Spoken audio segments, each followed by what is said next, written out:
there. Ooh, meet me there. Meet me there. Ooh, meet me there.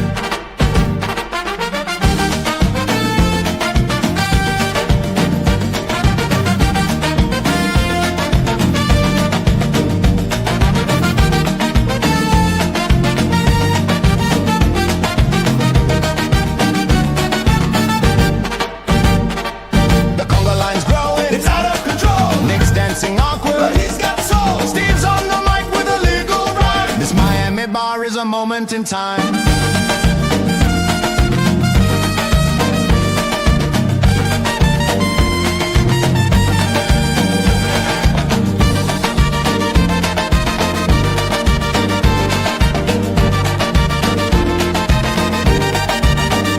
Miami night, where the rhythm bites.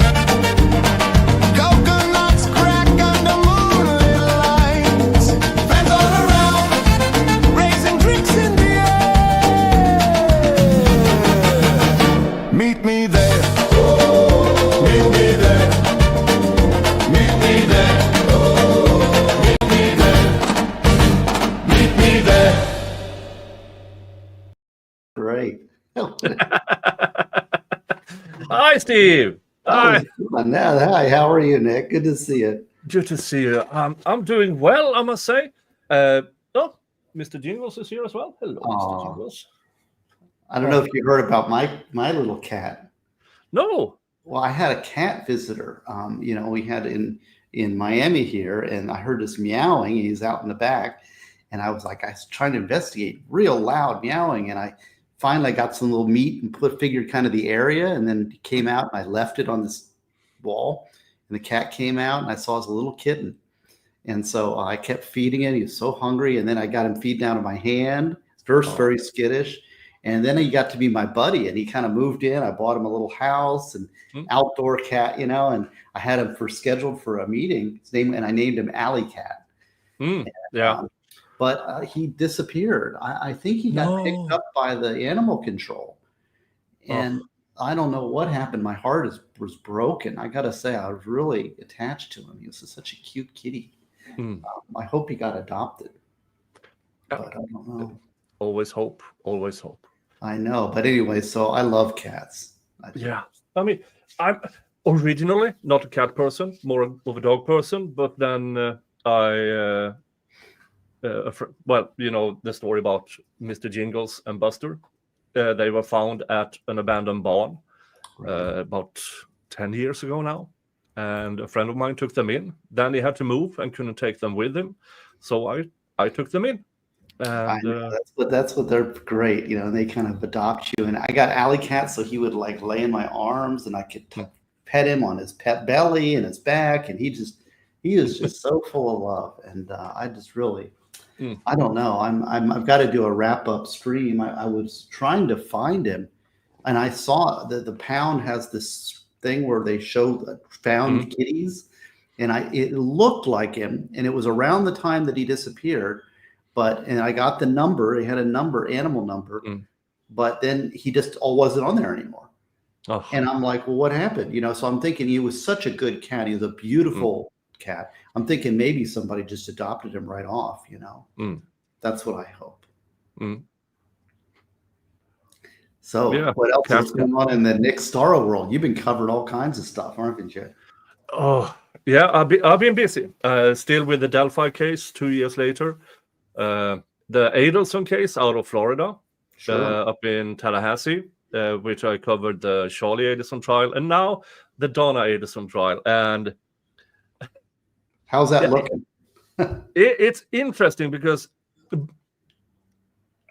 I don't know if you know the story, but Donna first had Charlie's attorney as her defense attorney. Let's just give some context. This is the law professor that was murdered? Yes. Okay, and the suspects it was a murder for hire by the guy's ex-wife? Ex-wife plus family. And it was having to do with custody disputes, right? Yeah. It was extremely... Dan Merkel, I think, was the guy's name and he was an FSU criminal law professor. Exactly. And it was a very, very nasty divorce, followed by a very, very nasty custody battle, and it started with there's no evidence whatsoever that it was abuse involved in any way, shape, or form, but there is evidence that Donna Adelson, the matriarch of the Adelson family, really, really hated Dan and his family. Really, really. To the extent that during the marriage, she put Wendy, her information, into Match.com to find new men for her. I mean, seriously? Isn't the family like dentists from South Florida or something? Yeah. I followed this quite a bit when first breaking, because it was legal. As a criminal law professor, of course, at the time I was into criminal law, and it was kind of a mystery, because I think it's a very odd, unusual murder case. So I imagine it's a very interesting trial. How have the parties been doing? Well, we have been through day one, opening statements, and the opening statement for the state, good, but it was basically the same as in the previous trials. I mean, the facts are still the same. It's just a new defendant. And then came the defense opening statement, and it was very much of listen to all the evidence, the extended version. Right. When you don't have much of a case, but what is the defense theme? The defense team is, what's the name? Because they had to change. Because first, Donna wanted to use the family attorney, Mr. Rauschbaum, and his team. And the team said that Charlie had signed a waiver. They represented that to the court. But in February of this year, the judge says, well, I need the paperwork now. And then it became clear Charlie never signed the waiver for conflict of interest. Yeah, there needs the waiver. It needs to be in writing in Florida. Yeah. And so there never was one. So first he got disqualified, of course, because he represented to the court that there was one, and there never was one. And then his entire team, because can somebody else on the team do this?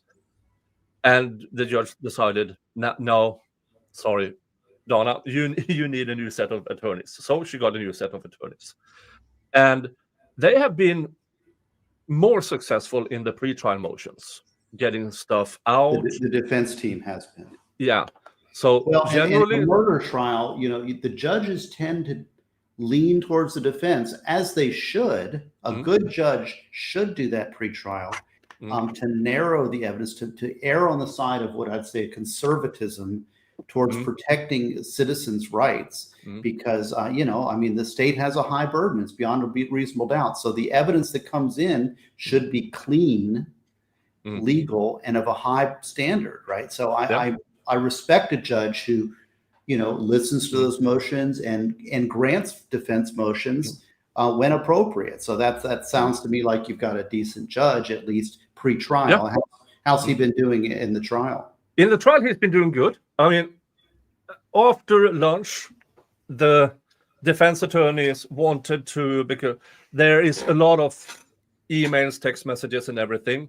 And then after lunch on the first day, there are some of these we don't want in. And Judge Everett said, well, this should have been handled pre-trial, because there are already orders in place. Things have already been litigated. So why are we doing this now when the jury is seated? Yeah, and there's that juror deference that judges do too. Like, they're so kiss up to jurors to the point of ridiculousness. But there are, a state case in Florida, it should be very much open file. And so, and the defense should know exactly what evidence is against their client beforehand. And if there's issues with it, if there's suppression issues, is it suppression issues, or what are the defense issues with the evidence that? I actually have it cut out as it's an 8-minute video. We can watch it. Now, sadly, for some reason, I called him Judge Fain. His name is not Judge Fain. His name is Judge Everett. So here is how it went. Jury, Judge Fain has something to say. There he is, standing up, cracking his knuckles. Cracking his knuckles. Time to get nervous. Time to get nervous.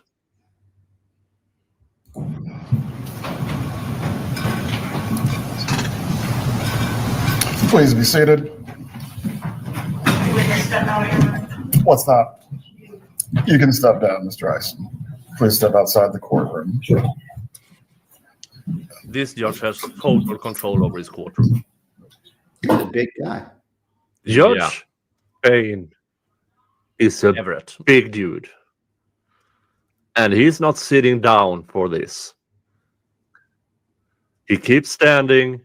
He cracked his knuckles. Not happy. Well, can I chime in here real quick? I don't know if this is it's interesting what he's doing. And this, I really like when a judge does this. And the best judge I was mentored, I would say, by a great judge, the best judge I've ever seen before or since. His name was Richard O. Watson out of St. Johns County, Florida. And the courthouse in St. Augustine is named after him. And this is the type of move that he would do. And I really loved it. What he would do is like, okay, he's getting ready to say something that is unpleasant, let's say, like to lecture the attorneys or whatever. But what he's doing is he's making sure all the jurors are out and the witnesses are out before he does that. He is not tipping his hand that he favors anybody.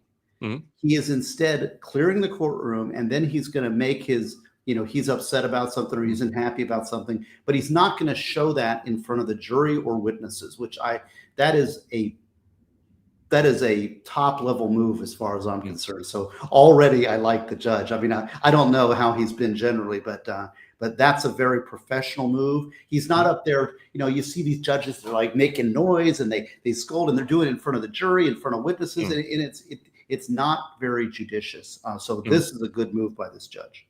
Yeah.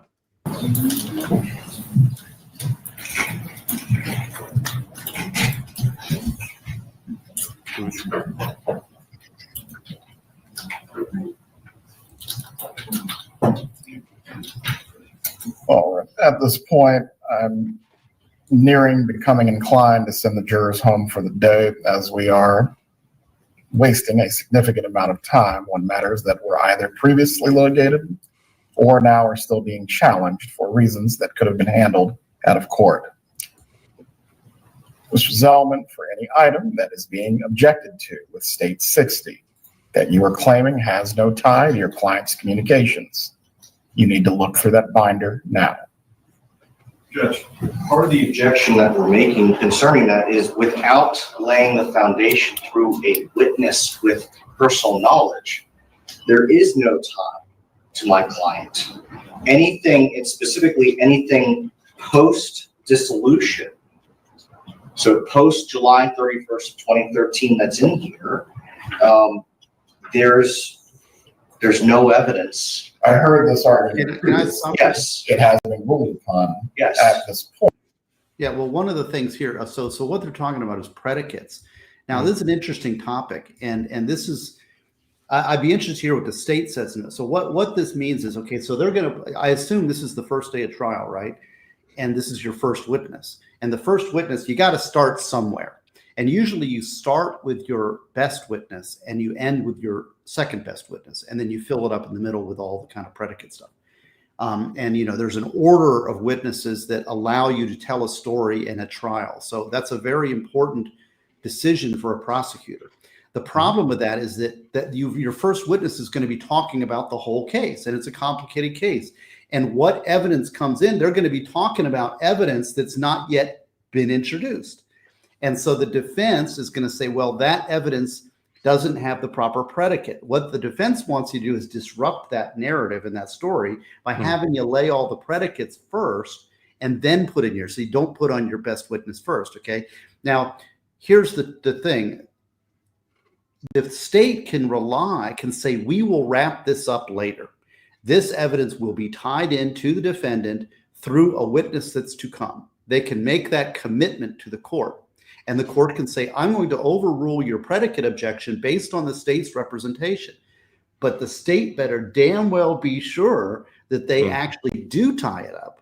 Because if they don't, then you've got an error built into your trial and you've got an appellate reversal problem. So I'm expecting that's what this is about. That's my tea leaf prediction.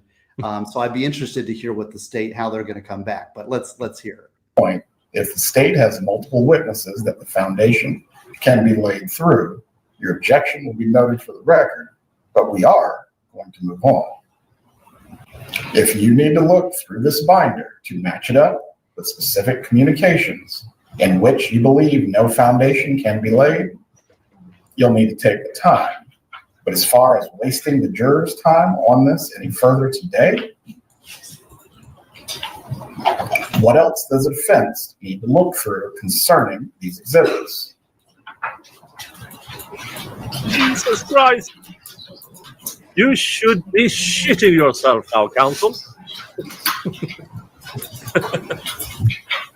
You don't want to be in the receiving end of this. You really don't.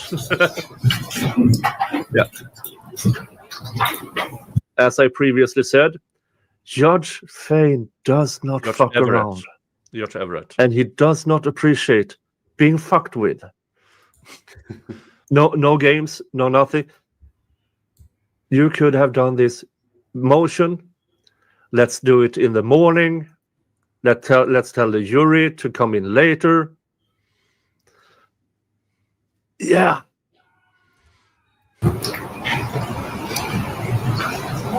Before we leave here today, if we need to go through every single state exhibit to deal with any objections concerning them, we will do so, however long that takes. But we're not going to be wasting the jurors' time.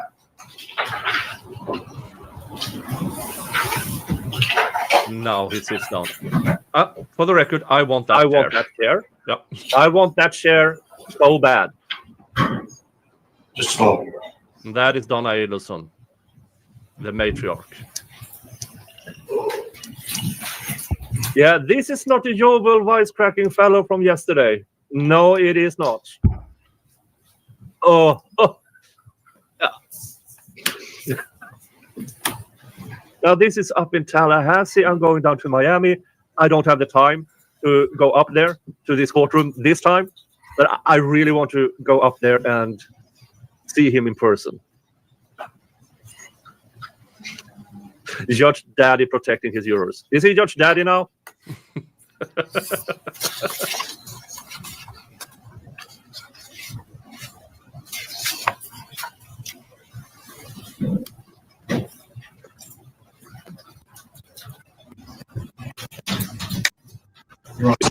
To our objection concerning establishing a foundation for proving my client's knowledge, we're ready to proceed. Concerning that, Ms. Kathleen, between former Detective Isom, Wendy Adelson, or any other witnesses, are you going to be establishing the foundation as to the defendant's knowledge or connection to multiple witnesses?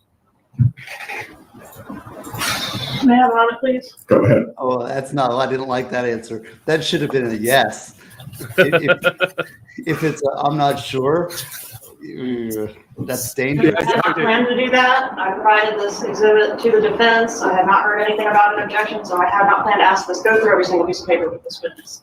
I can do that, but that is going to take some time. I will need a recess to prepare for that. I do have a list of how each piece of paper is related to the defendant, but this witness isn't prepared to go through every single piece of paper in this exhibit. Are you requesting for me to send the jurors home for the day? No. I think I've complied with the court's ruling, and I'm requesting that the exhibit be admitted, pursuant to that, and move on. There does have to be a foundation as to the nexus between the defendant's either communications or actions and these pleadings. That was the ruling. For what was provided in discovery. Is that something that needs to be done in front of the jury, Judge, or is that something we could tie up later and move on right now? You can tie up later, but it will not be admitted until the foundation is tied up. Okay, Judge, I think that would be my preference then. Yeah, so what Judge Fine is doing here, he's also telling the prosecution, you should have anticipated this because this is highly prejudicial. Even though the defense didn't bring this up pre-trial, you will have to always expect an objection and always expect to be forced to lay a foundation to show nexus. So Judge Fine is not only reaming out the defense here, he is reaming out the prosecution. Right. That's right. Yeah. No, this Very well. Please bring the jurors up. I like Here's the way right Detective Isom to come. Sorry. I like the way this judge is handling this. Yeah. I don't see favoritism on either side. I see him concerned about having a clean trial. He's concerned because he doesn't know if the state's prepared or not. And he wants to, his job is to put on a fair trial for the defendant, for the state of Florida. And he's now, when the defense makes an objection, he's concerned because he's like, why wasn't this raised pre-trial? But then he looks to the state and he says, okay, now what's your response? And they're fumbling around a little bit. And now he's concerned about that. So he says, well, do you need some time? Now, I don't know. This seems to me to be quite a complicated, I would expect, and I don't know because I haven't followed it at all. But given a murder for hire type situation, I would expect this to be quite a complex case. Yeah. And because of that, it's first of all, it's high level prosecution. The prosecutor should be very prepared, and every bit of evidence that you have should have a tie into the defendant and should have a predicate, an authentication predicate, and how this is done and how you're going to introduce it. So she should have all that lined up in her trial notebook, the way I would prepare for a trial, for example. But when she answered, I didn't hear it as definitively and clearly, because if I was there and I was prepared, I would say, oh yes, we're ready to go forward. Now it may be I don't know all the facts of the case, and so I'm not sure. I mean, it seems to me like she needs to really be careful, because the problem here too, see, here's the problem. Let's assume that you have testimony from a witness and they're testifying about some bit of evidence, and you're expecting to come in with a later bit of a predicate, right? You're expecting another witness to come in. And then the defense objects and succeeds and gets that evidence excluded. Now you have a mistrial, because now you have a prior witness commenting on evidence that was not admissible. So this I like the way the judge is, and I'm not unimpressed with the prosecutor. I don't know if she's ready or she's not. I think that was a professional answer, though. She wasn't hysterical. She wasn't emotional or offended by the defense's objection or any of that. She was looking to what she's got in front of her, assessing it and being very cautious, and that's smart. So I like the way that the team here is working. So interesting. I think that's going to be a good trial for you to cover for sure. Yeah. I mean, this is trial number 4. First, you had the trial against the hitman and Katie. The hitmen were convicted, hung on Katie. Then retrial on Katie, where she actually, before trial, got the offer, spill the beans and you will walk. Yeah, but here's the thing. You have 4 independent people, and other people could all very well be guilty of sin, and and this woman here could not be. And there's a good example. There's this Jacksonville trial that is the murder trial where the software executive was killed. I forget what the name of that one was, but it's still ongoing. And the husband, or was it the boyfriend, I forget, actually did the killing. And the question is whether or not the wife knew about it. And that evidence is non-existent. The evidence for that is extremely thin. Now, the evidence that the guy was killed by the boyfriend or the husband, that was very strong. But, and so he could be guilty, and then she could be nothing to do with it. And of course, the women never have anything to do with it. They're innocent, right? They're protected. The guys are the ones that suffer the criminal consequences. Yeah. I mean, but in this trial, it's quite evident that this is a very matriarchal family. A very what? Matriarchal family. Yeah. Well, I mean, and it doesn't have to be matriarchal for the females to be as culpable. I mean, it should lay on the facts the evidence in the case. And I hope that it's decided on that, and not just because, well, the other three were guilty, therefore she is too. If the evidence is that she was in on it, then she should pay the same consequences as the other people who are equally culpable. If the evidence is not guilty beyond a reasonable doubt with admissible evidence, then she should be not guilty. So I say this to my audience, that regardless of how despicable I think Donna is, if they don't prove it, she should walk. Now, this is the first day, right? So they've done openings, and yours is your first witness, right? That was the third witness. They have had a bunch of witnesses up to this one after openings. That was simply getting evidence in. How many? How long is this trial supposed to go? It's scheduled up until September 5th. Okay, so in Florida we are pretty efficient with our trials, even murder trials, and so and it looks to me like you got a good judge. I like the way he handled that.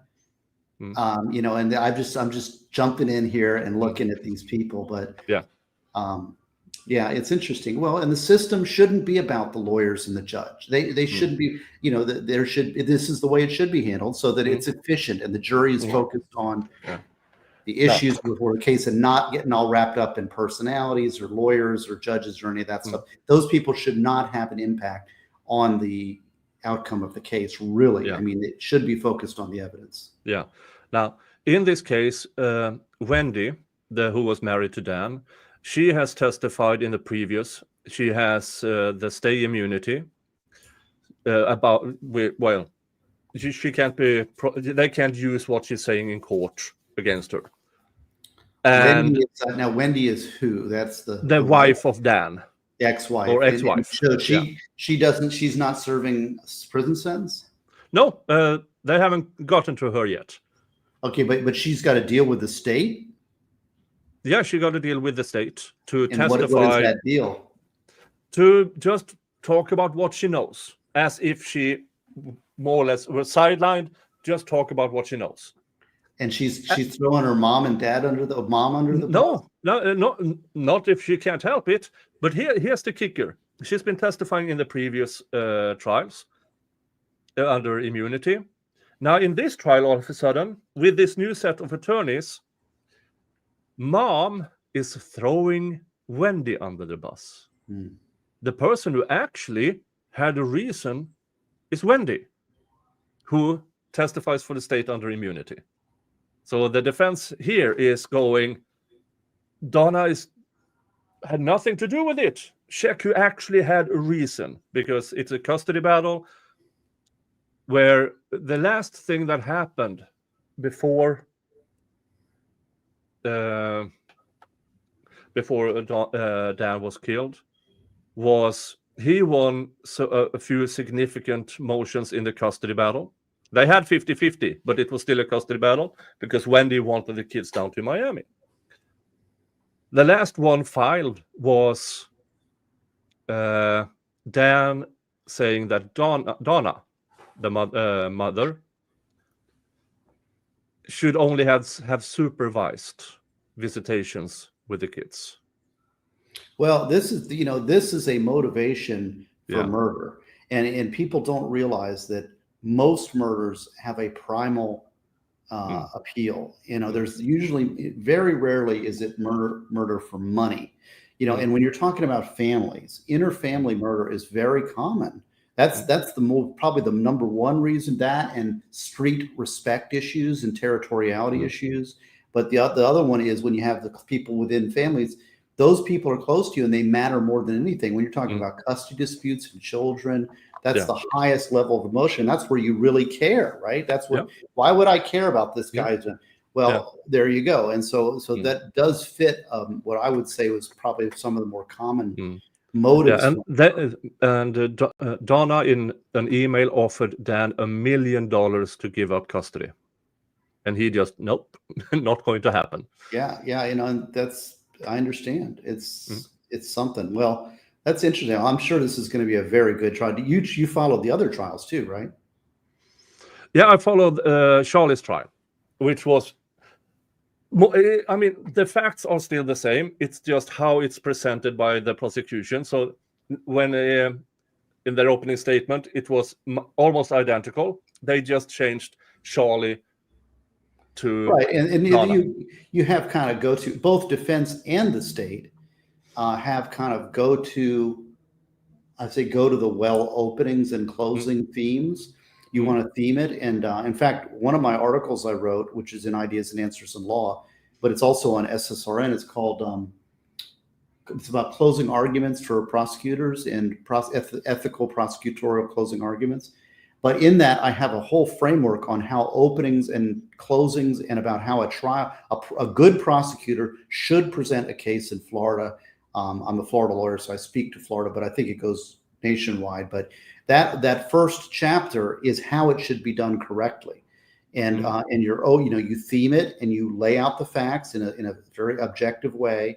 And there's an order. It talks about witness order and how to do it, a closing ethically and effectively. And that's one that I'm really happy with that article, which is available for free. So yeah, if you want to. Hey, Steve wrote an article. Yeah. Surprise.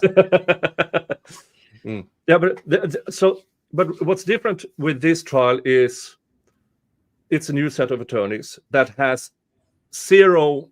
They don't give a clam about Charlie or about Wendy. They are there to get Donna a not guilty verdict. So they don't care who they throw under the bus. And it seems like they have made a decision. Yeah, they are going, don't look at Donna, look at Wendy. Who was the person who actually had the most motive? And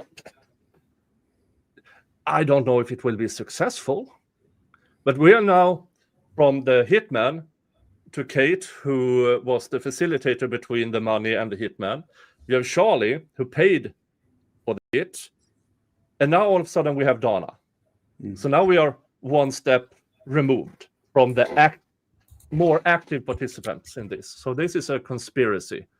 Well, and it's really, I got, and I don't know, as a human being more than anything, these are the kind of things that are really tragic because you have one death, but now you have a whole other family that's wiped out by the state, so you get, when you have these kind of conspiratorial murders, boy, the destruction is wide because not only have you lost Dan Markle as a educator and a human being and a father, but now you've got all the other side of the family that's getting put in prison for the rest of their life.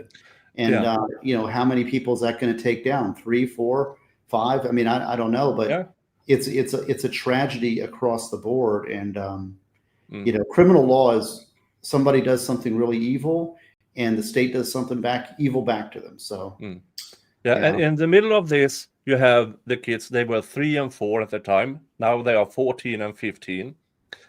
And the Adelsons, after Dan's murder, 2 weeks after, they changed the kid's last name from Markel to Adelson, removing more or less every trace. They have been hindering almost every kind of visitation between Dan's parents and the boys for 11 years. So regardless of what's happened, where is there? This is the justice the society can provide. But at the meantime, Dan is gone and his parents barely sees their grandkids because Wendy so far has won. She got the kids. They are in Miami. Wow. Well, that's some strange stuff. I remember it's tough because we create these rules. Law is supposed to be objective rules that apply to everyone. And so we take a step removed from the individual situation. You say, okay, here's the general rule that we should apply when faced with the situation and this fact pattern.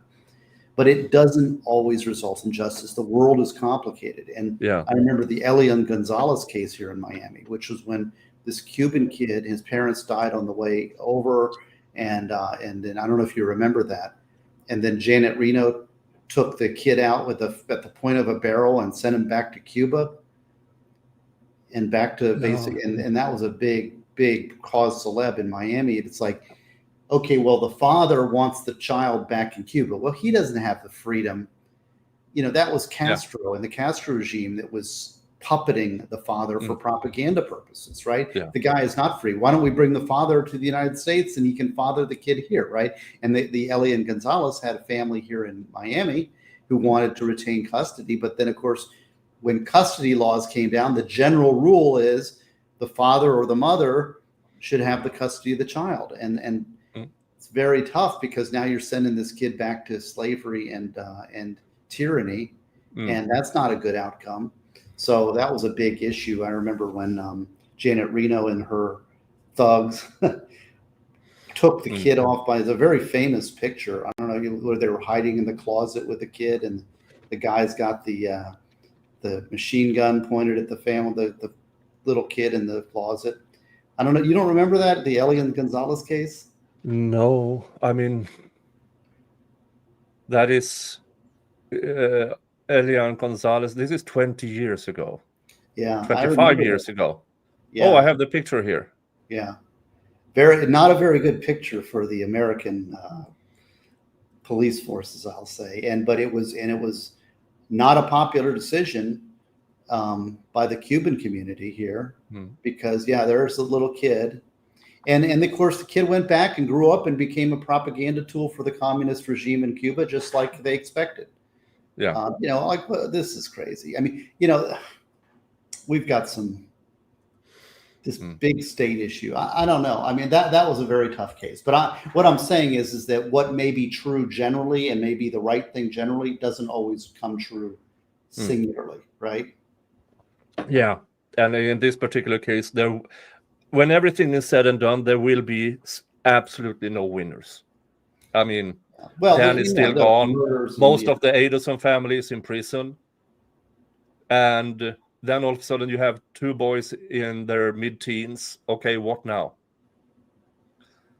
You have the Dan's parents. Yeah, but they live in Canada. It's not like they can transition two teenagers to Canada.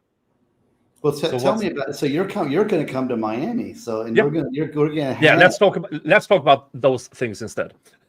much more fun. Yes, I am coming to Miami. I will land. Let's see here. Let's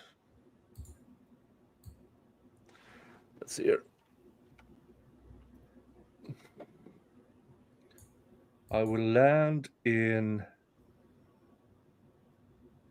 Let's see here. 6:25 a.m. Oh, Friday, September 19th.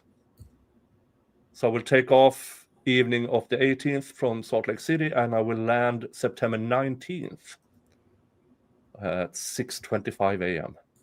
Yes, and I'll pick you up from the airport, right? And Yeah. then but I've got to work. I think that's Friday or something, right? Is it Friday? 19th. Yeah, it's a Friday. Yeah, so I'll have to work that day, but we'll definitely come on the Saturday, the next day. So Saturday the 20th, I think it is, right? We'll go say about 6:30.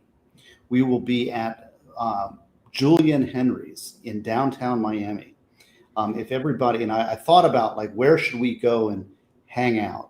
And there's Julian Henry's right downtown. You see, that's the road that goes onto the big pier. See, Julian Henry's is right downtown, just north of Miami River. And see the Miami River down there, and there it is right there, Julian Henry's. Go click. Can you click on that? You'll see an eatery there. Julian Henry's on the left. Hall. Right, that's it. The parking garage is kind of just around the corner there. Parking is always a problem in Miami. And it's a great little eatery. They've got bars. They've got desserts. They've got food, lots of eateries. It's about a 3 or 4 story hall that extends up, and it's surrounded by these eateries and bars and food. So, like I told you, I said, if nobody shows up, it'll be you and me sampling all the bars and I don't know. I think you can smoke, and I don't know if we'll have cigars, but they have, and so we'll eat and we'll dine and we'll party, and And if people want to show up and hang with us, then we'll be there. And it's a great place. If one person shows up or if 20 people show up, we'll have a good time, or nobody. It'll just be me and you. Either way, we'll be there at 6:30 on Saturday night. Saturday the 20th. Yeah, I look forward to this so much. I mean, we've been talking back and forth for a couple of years now, 2.5 years. Yeah. And always got along just fine. We have fun together when we stream. And I mean, and then when the stream is off, we talk for another few hours. No, that's true. Well, and the neat thing, like we were talking a little bit, I've been working so much. I've had an involuntary career change, I would say, or at least topical change, where now I'm doing civil defense, mostly doing trucking defense, and doing civil law. And it's a challenge, but I think I'm getting on top of it pretty quick. But it's a lot more. It's a lot of work starting over from kind of the bottom. I mean, it's a strange mix because I think I was kind of at the top when it came to criminal law, and now I've kind of got to start over.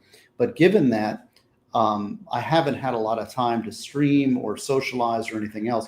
But the thing that I really enjoyed about doing streaming and being on different y'all's stream and different things is I did get to meet some brilliant people, some really good friends. The negative, the haters that are also part of it are horrible. Yeah. And I could care less about them. And if you're one of them and you're watching this, please turn the channel, go away, and don't ever tune in to me again. I don't want you to watch me. I don't want you to hear me. I don't want you anywhere near me because there's a lot of people that are out there who want nothing but hate. But I've also made a lot of really close friends. I would say friends, I mean, I've met some cool people. I went up to the expert stream up at Dollywood, and got to meet like MLS Law and Kaiser Pineapple, who's one of the coolest guys. I love Kaiser. And Kaiser's one of the nicest guys. And people underestimate kindness. Yeah. They see that, a lot of people see that as weakness. And that is so offensive. To me, I mean, if somebody is extraordinarily kind, that is a gift. That is something that we should appreciate. We should honor kindness and generosity and the good qualities in people. And like you said, and you and I have a love of American and European history, modern American. Yeah. And so we always talk about that. Then of course your love of law. And I mean, just we have so many things in common, but also you're a very different person. And it's just interesting. I mean really it's a completely different upbringing. I mean, I grew up in socialism. Yes. Where thanks to my parents, I wasn't a socialist. And still I went into labor and employment union, which is probably why, I had a great career. But I'm interested to hear more about if I would have signed that party book, let's join the Social Democrats, I would probably be in Congress or something like that. But I can't do it. Socialism is wrong. Well, it's tough because, it's hard to compare a country like Sweden with a country like the U.S. because the U.S. is a very unique country in that it's really an idea. It's built on some principles. It's built on the Declaration of Independence and the Constitution, and it's a melting pot. Like, you can't say, oh, I speak a certain language or I look a certain way or I have a certain ethnicity. It's not based on any of that. No, but no matter how hard I try, I will never be Japanese, right? Yeah. And I will never be Swedish. I could move to Sweden and I could get a Swedish citizenship maybe, right? But I really wouldn't be a Swede in the way that the country's defined. But I can go to America, spend a couple of years, get my citizenship, and I will be American. Yes, you would be as much of American as me or anybody who's been here for, their family's been here for hundreds of years because it is the melting pot. That's the ideal. Yeah. And that's unique. There is really no other country like that.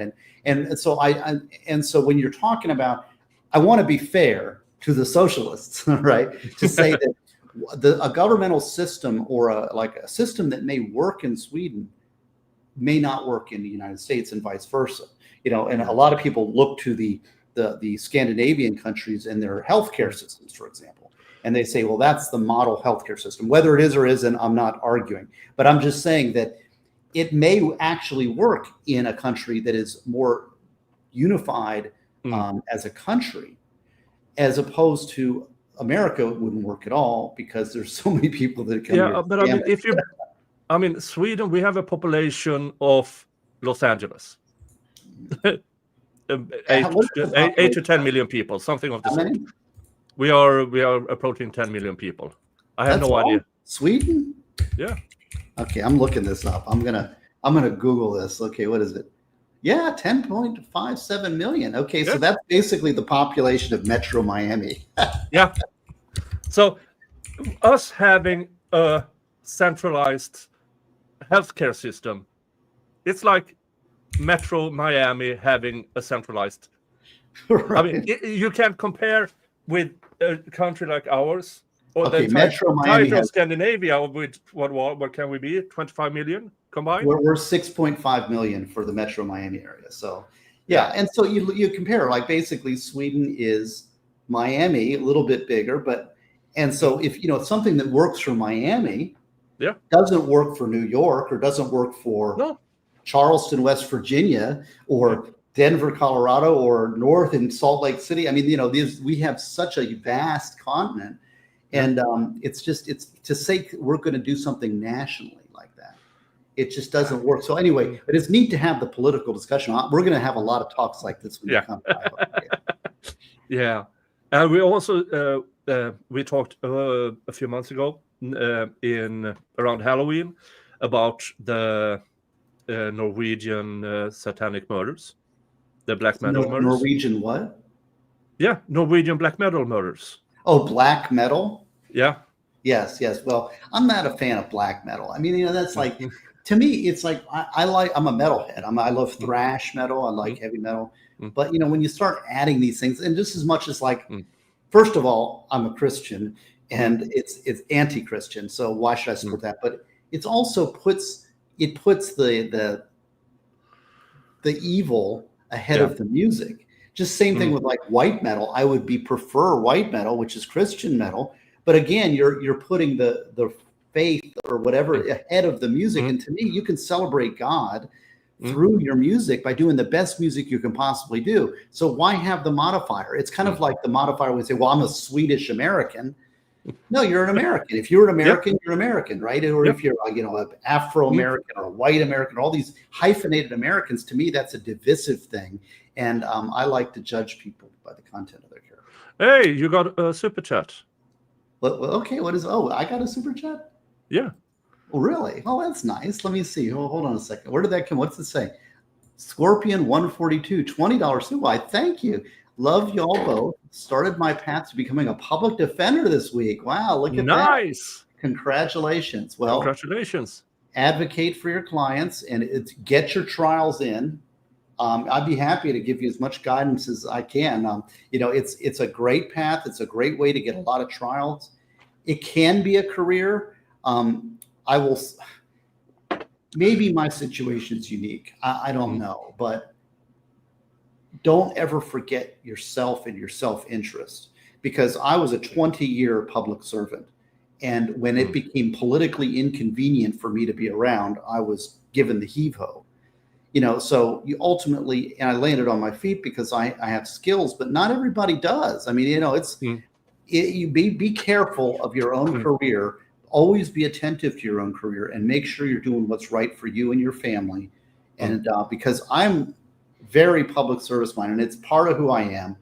And it's hard for me to rid myself. That's actually, I'd say, one of my weaknesses I'm having to learn or work with, is that I have a very strong public service kind of commitment, and doing civil is not about that.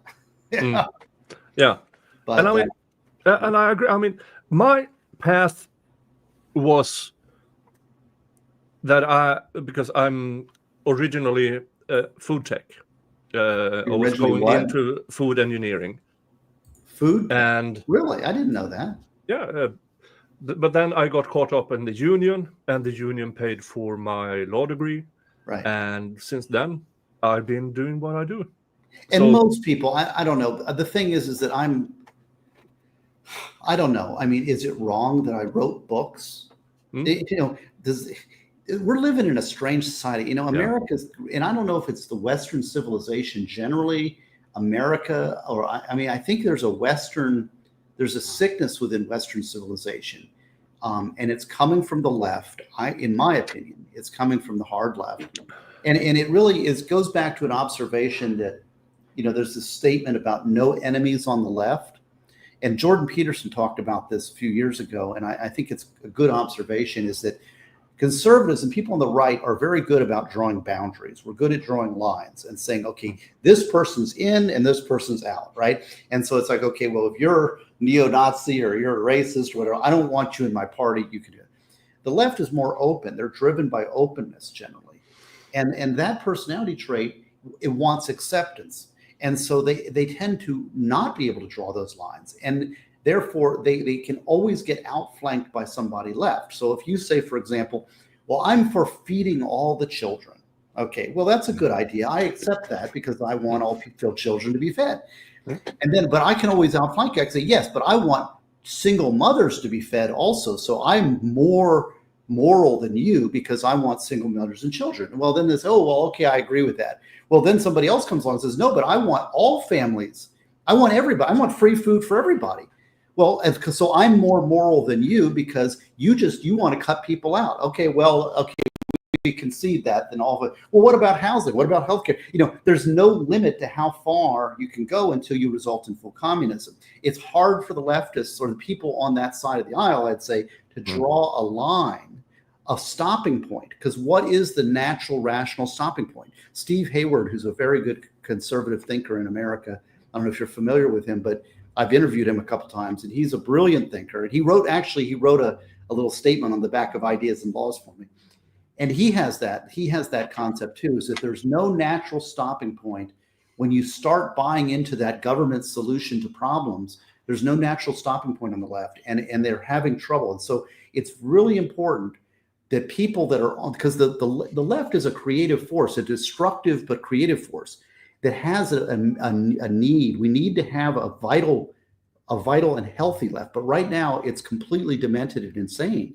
And it's all about destruction, and there's no natural stopping point, and they're going as far as possible. And it's not healthy for our society. And I know that's happening in the United States. How I think it's happening Western civilization wide.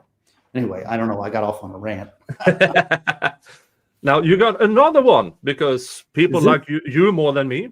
Oh, stop. We're gonna hang. We're gonna have a blast. Yeah. We don't even know. We're gonna have fun. We are going to have so much fun. Assholes React. Can't wait to pick your brain tomorrow and talk about the trucking industry and accidents. Oh, right. So I'm going to be on a webcast tomorrow about this guy. I don't know if you saw the immigrants. I think they're Sikhs, and they tried to make a U-turn. Yeah, I saw that. Turnpike, and this killed a family of 3 in their SUV. And, oh, what a disaster! So they invited me on to talk about that. So I don't know. I'm just going in cold. I don't know anything about really anything. But because I'm doing trucking defense now, and because I have background in criminal law, it seems like a topic I might have some insights on. So we shall see. Yeah. Now, let's get back to what we are planning to do. Dun dun dun. Now. I started to pan out because you said, "Oh, Metro Miami is right 6 million people." And then I just panned out, and okay. Oh, there's Fort Lauderdale. Yes. Where's the boundary? Yeah, it's just one super city. Yeah, Pompano Beach, Boca Raton. I mean, seriously, West Palm Beach. That's Palm Beach. That's where Mar-a-Lago is. Oh, and. Yeah, that's pretty much the end there. I'd say that Palm Beach and West Palm Beach right there, I would say that's the stopping point. Yeah. So you could go up to Jensen Beach, but really West Palm Beach all the way down to Miami, that's kind of the South Florida super city. Yeah. But if you zoom into Miami a little bit closer there, you see that's there's the big shipping terminal. See that island right there? Yeah. That's the shipping terminal. And the shipping terminal's on the end, and that's where all the big cruise ships. You can see a cruise ship docked right there on the side. See that? Go. That's the shipping. Look on the other side of the island, and now go up a little bit. There it is, right there. See the cruise ship? Yeah. So this is where all the cruise ships are. And so we'll drive right along there to get from Miami to Miami Beach, back out a little bit. You drive along that road and you can see all the ships. And then you go on to Miami Beach, which is to the right, right there. That's Miami Beach. See there? Pretty neat. Yeah. That's the, this is where, and actually Coral Gables which is where I live, is actually the wealthiest zip. Well, there's a neighborhood in Coral Gables down to a little bit more to the south. If you look south along the ocean there, see there the museum. That is the richest zip code in the United States. Oh, we just surpassed Beverly Hills. oh, So and those and actually and being here and living here, it's kind of a hard city to access, to understand. It's a big city. It's hard to really tune into it. But I completely understand why that is the wealthiest zip code, because number one, it's in the United States. Number two, it's on the water. Number three, it's in a tropical environment. Yeah, look, I mean, these houses right along those, see these houses right here? I mean, these are 30, $40 million houses. yeah. And yeah, and they're you can take your boat and you're right into you're in the about 2 miles offshore is the Gulf Stream, some of the greatest deep sea fishing in the world. Right down the path is the Keys, which are some of the greatest scuba diving in the world. And you don't have to go through an inlet. You're right there in Biscayne Bay. So you just go, that's right on the bottom of South Florida. So it's an incredible place to live. It's it's free. It's in Florida, no income tax. And there's some mansions there that are just incredible. We'll drive through there and you can see some of the mansions, but yeah, that's Key Biscayne, right? What you're looking at right there, which is in the. Okay, so you have the big apartments, and then here you have the houses. Yeah. I mean, it's hard to understand how much these houses are. Like in Coral Gables, we live in a modest little house, but it's hard to find a house under $1 million, and it's 40 square miles. 40 square miles, Coral Gables. And almost every house is over $1 million. So, but these houses are in the $30 and $40 million range, and we're talking neighborhoods, huh? Yeah, and over here, I mean, we have very, very few houses that are in the 10 million plus. Right. If we have, it's often farms, the biggest ranches. Right. But I think the most expensive condo or apartment is in Stockholm, and that is, I believe, because I saw it in the newspaper not that long ago, it was a 27.5 257 million Swedish krona, which is roughly 25 million. And that is in the center of our capital. It is 4 floors on a high rise. Well, put a little, like move a little bit to the left there. Like move your screen to the left a little, that map. Down a little bit and along the ocean. See all these places where they're right in that area. You have yacht clubs. Like just take your little, like go back, go up. See, we'll go to one of those neighborhoods and just drop your little handy dandy Google guy on one of those streets. Just on one of those streets, like maybe over to the left a little bit. And you'll just, and we'll drive you around here. You can see, you see, the little handy dandy street view guy. You know how to do that? Oh. No, the street guy, the little figure on the bottom right of your screen. There's a little guy. Yeah, there you go. But I don't. Let's see. Street view. Yeah. Let's see if we can do street view here. No. Yeah. You should be able to take that little guy and drop him on one of those streets. No. Yeah, that's it. Drag and drop. You ever done that? Yeah, just drop him right there. Oh, I had no idea. Yeah, see there? I mean, these houses are unbelievable. And you can just ride along the street. Yeah, I mean, some of them, the really big ones, you can't see. Like I had took my friends by Barry Gibb's house. You know who Barry Gibb is? Gibb family, yeah. Yeah, the Gibb family, who's Bee Gees, the Bee Gees. Yeah. And it's funny because I drove by, I took some of my friends and I said, there's Barry Gibb's house. And I was like, they probably have such security cameras there. Yeah, there's some the houses, you can't really see them there because they're behind the trees. They like their privacy, right? But this is very high-end stuff. Kind of neat, isn't it? Hmm. And but we were thinking that they probably got our license plate down. It's like, this guy's a stalker, run his license plate, you know, he's driving by Barry Gibb's house. Yeah. Anyways, it's beautiful, but it's a great place because see, if you've got tons and tons of money, I couldn't think of any place you'd rather be. Yeah, I mean, unless there is a hurricane. Yeah, but these, you know, I'm actually, you know, after you've been here, I wouldn't worry about hurricanes so much. If I was, Tampa is much more vulnerable to hurricanes than is Miami. Miami could be hit by a hurricane, and yes, it has but most of these houses are built so strong and they're built high that it would take I mean, I don't know. I mean, and plus, if you've got the kind of money, you shouldn't worry about it. You just take your yacht and go up the Intracoastal. Yeah, these are called the Billionaire Islands in there. You see those islands there? Venetian Islands. Yeah, those are Billionaire Islands. Drop your guy into one of those. Take a look. So these houses are super exclusive. And they don't even look that much, you know. You look at them, you're like, that's not that big a deal, but you know, they're beautiful.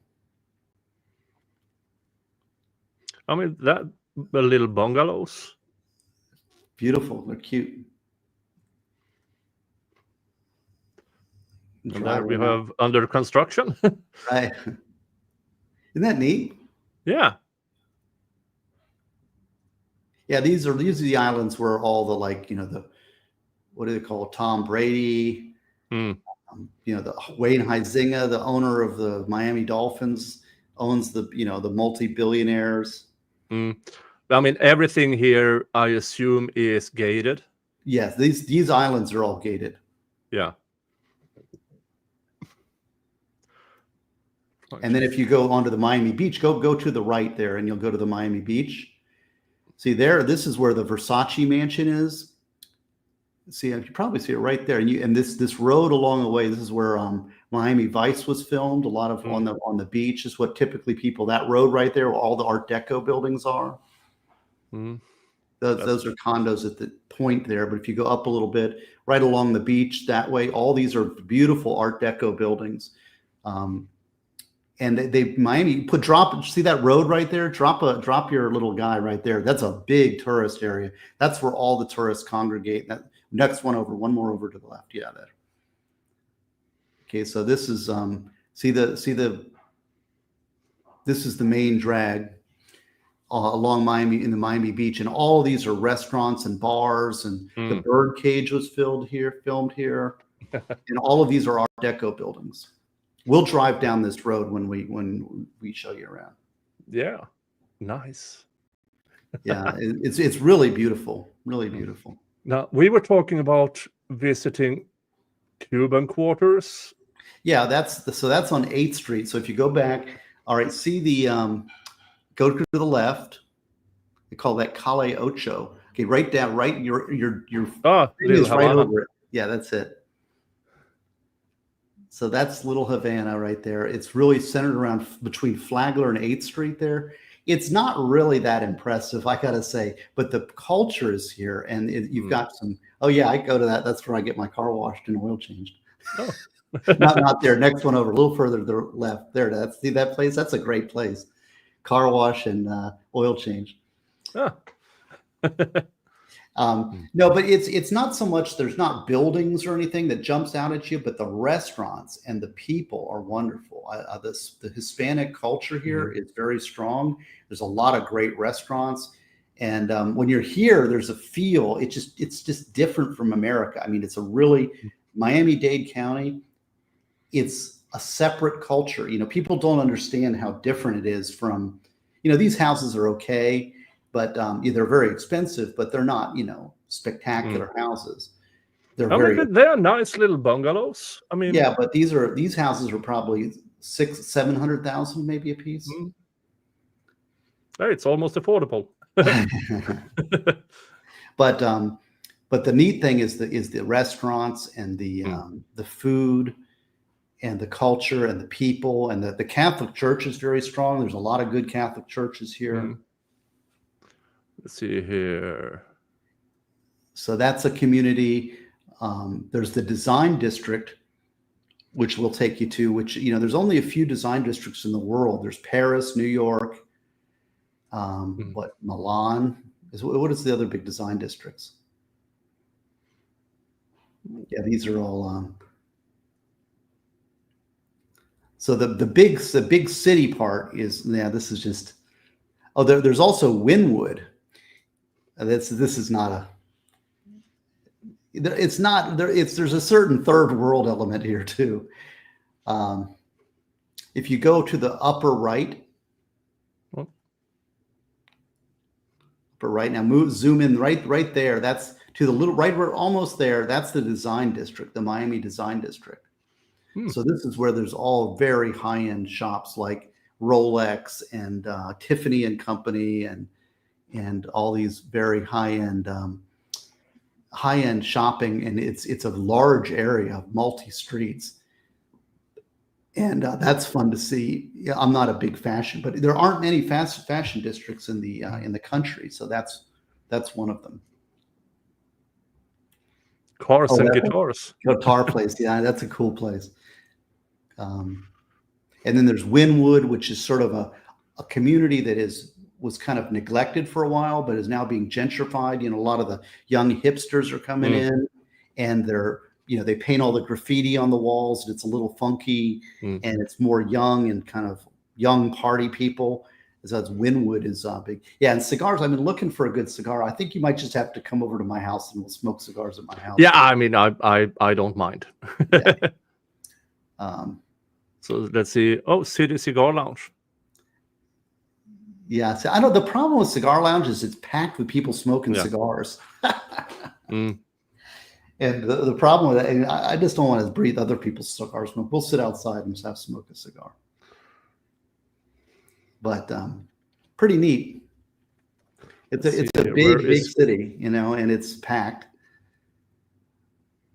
And it's right there at the end. See, it's right on the end of Florida, and you can access that Biscayne Bay. It's just spectacular boating, and right off the coast is the Gulf Stream. Gulfstream's very close. When you get up to Daytona, it takes you a couple hours to get to the Gulf Stream.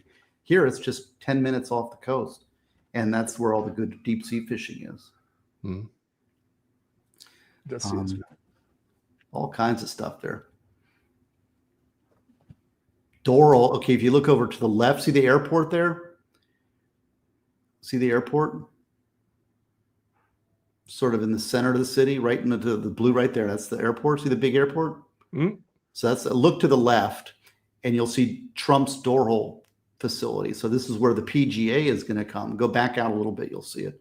Sort of at the left side of the airport. Back up a little bit. See the golf course up there? That's right there. That's Trump's golf course. That's the Trump Doral. See right there, Trump National. And they're going to have a PGA. It's going to be a PGA stop there. So that's kind of neat. Lots of fun stuff. There's lots of stuff. We'll I don't know if you like driving around. I love driving around and showing people. Yeah, I mean, sure. I don't mind driving around to see stuff, as long as I can also get out of the car and go in and look places. Yeah. Whatever you want. You're in charge, but we're going to have a good time. So and people can join us. So we'll stop at Julia and Henry's, which is right downtown Miami. We'll stop at Julia and Henry's on September 20th at 6:30. So anybody can show up, and we'll be there. We'll be eating and hanging out. It's really this is where all the big, that along the bayfront there's called the Bayfront and Brickell. Bayfront is kind of to the north of the Miami River there, so the Miami River, and Brickell is to the south of the Miami River. But that's where all the big buildings are in Metro Miami. Mm. I mean, drop a little guy right there. You'll get a sense of that. Look up. Yeah. You really, that's not the bed. You probably need to see it from the, actually go drop one on the bay, like on that road that's driving away so you can look back at it. See the road up onto the top right corner in the island, look back at the skyline. So you go up all the way to the end of that road, right on the bridge, drop it right there on the bridge. Right there. Yeah. Now look back. Look back. See, you can see that's the Miami skyline. Mm. Yeah. Fun. This is gonna be fun. Aren't you looking? Isn't this gonna be exciting? This is tropical. What's a Swede like you gonna do in Miami? Yeah, and it's not the Texas humidity heat. It is September, almost mid to end of September, Florida. Yeah. Oh. No, let's go. Well, and you're really going to see, and you've been to the States before, but what parts have you visited? Well, when I drove through, let's see here. Dun, dun, dun.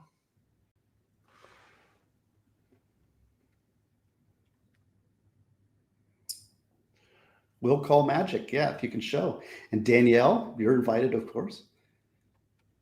And September, it's always tropical. This is the tropics. So this is not, so it doesn't really get cold here. I mean, it doesn't freeze. Let's put it that way. It doesn't freeze in Miami, but it can drop down, but it'll snap pretty quick. Somebody was asking about the weather in September. I mean, you're almost there. I mean, it's still hot. It's rainy and hot, so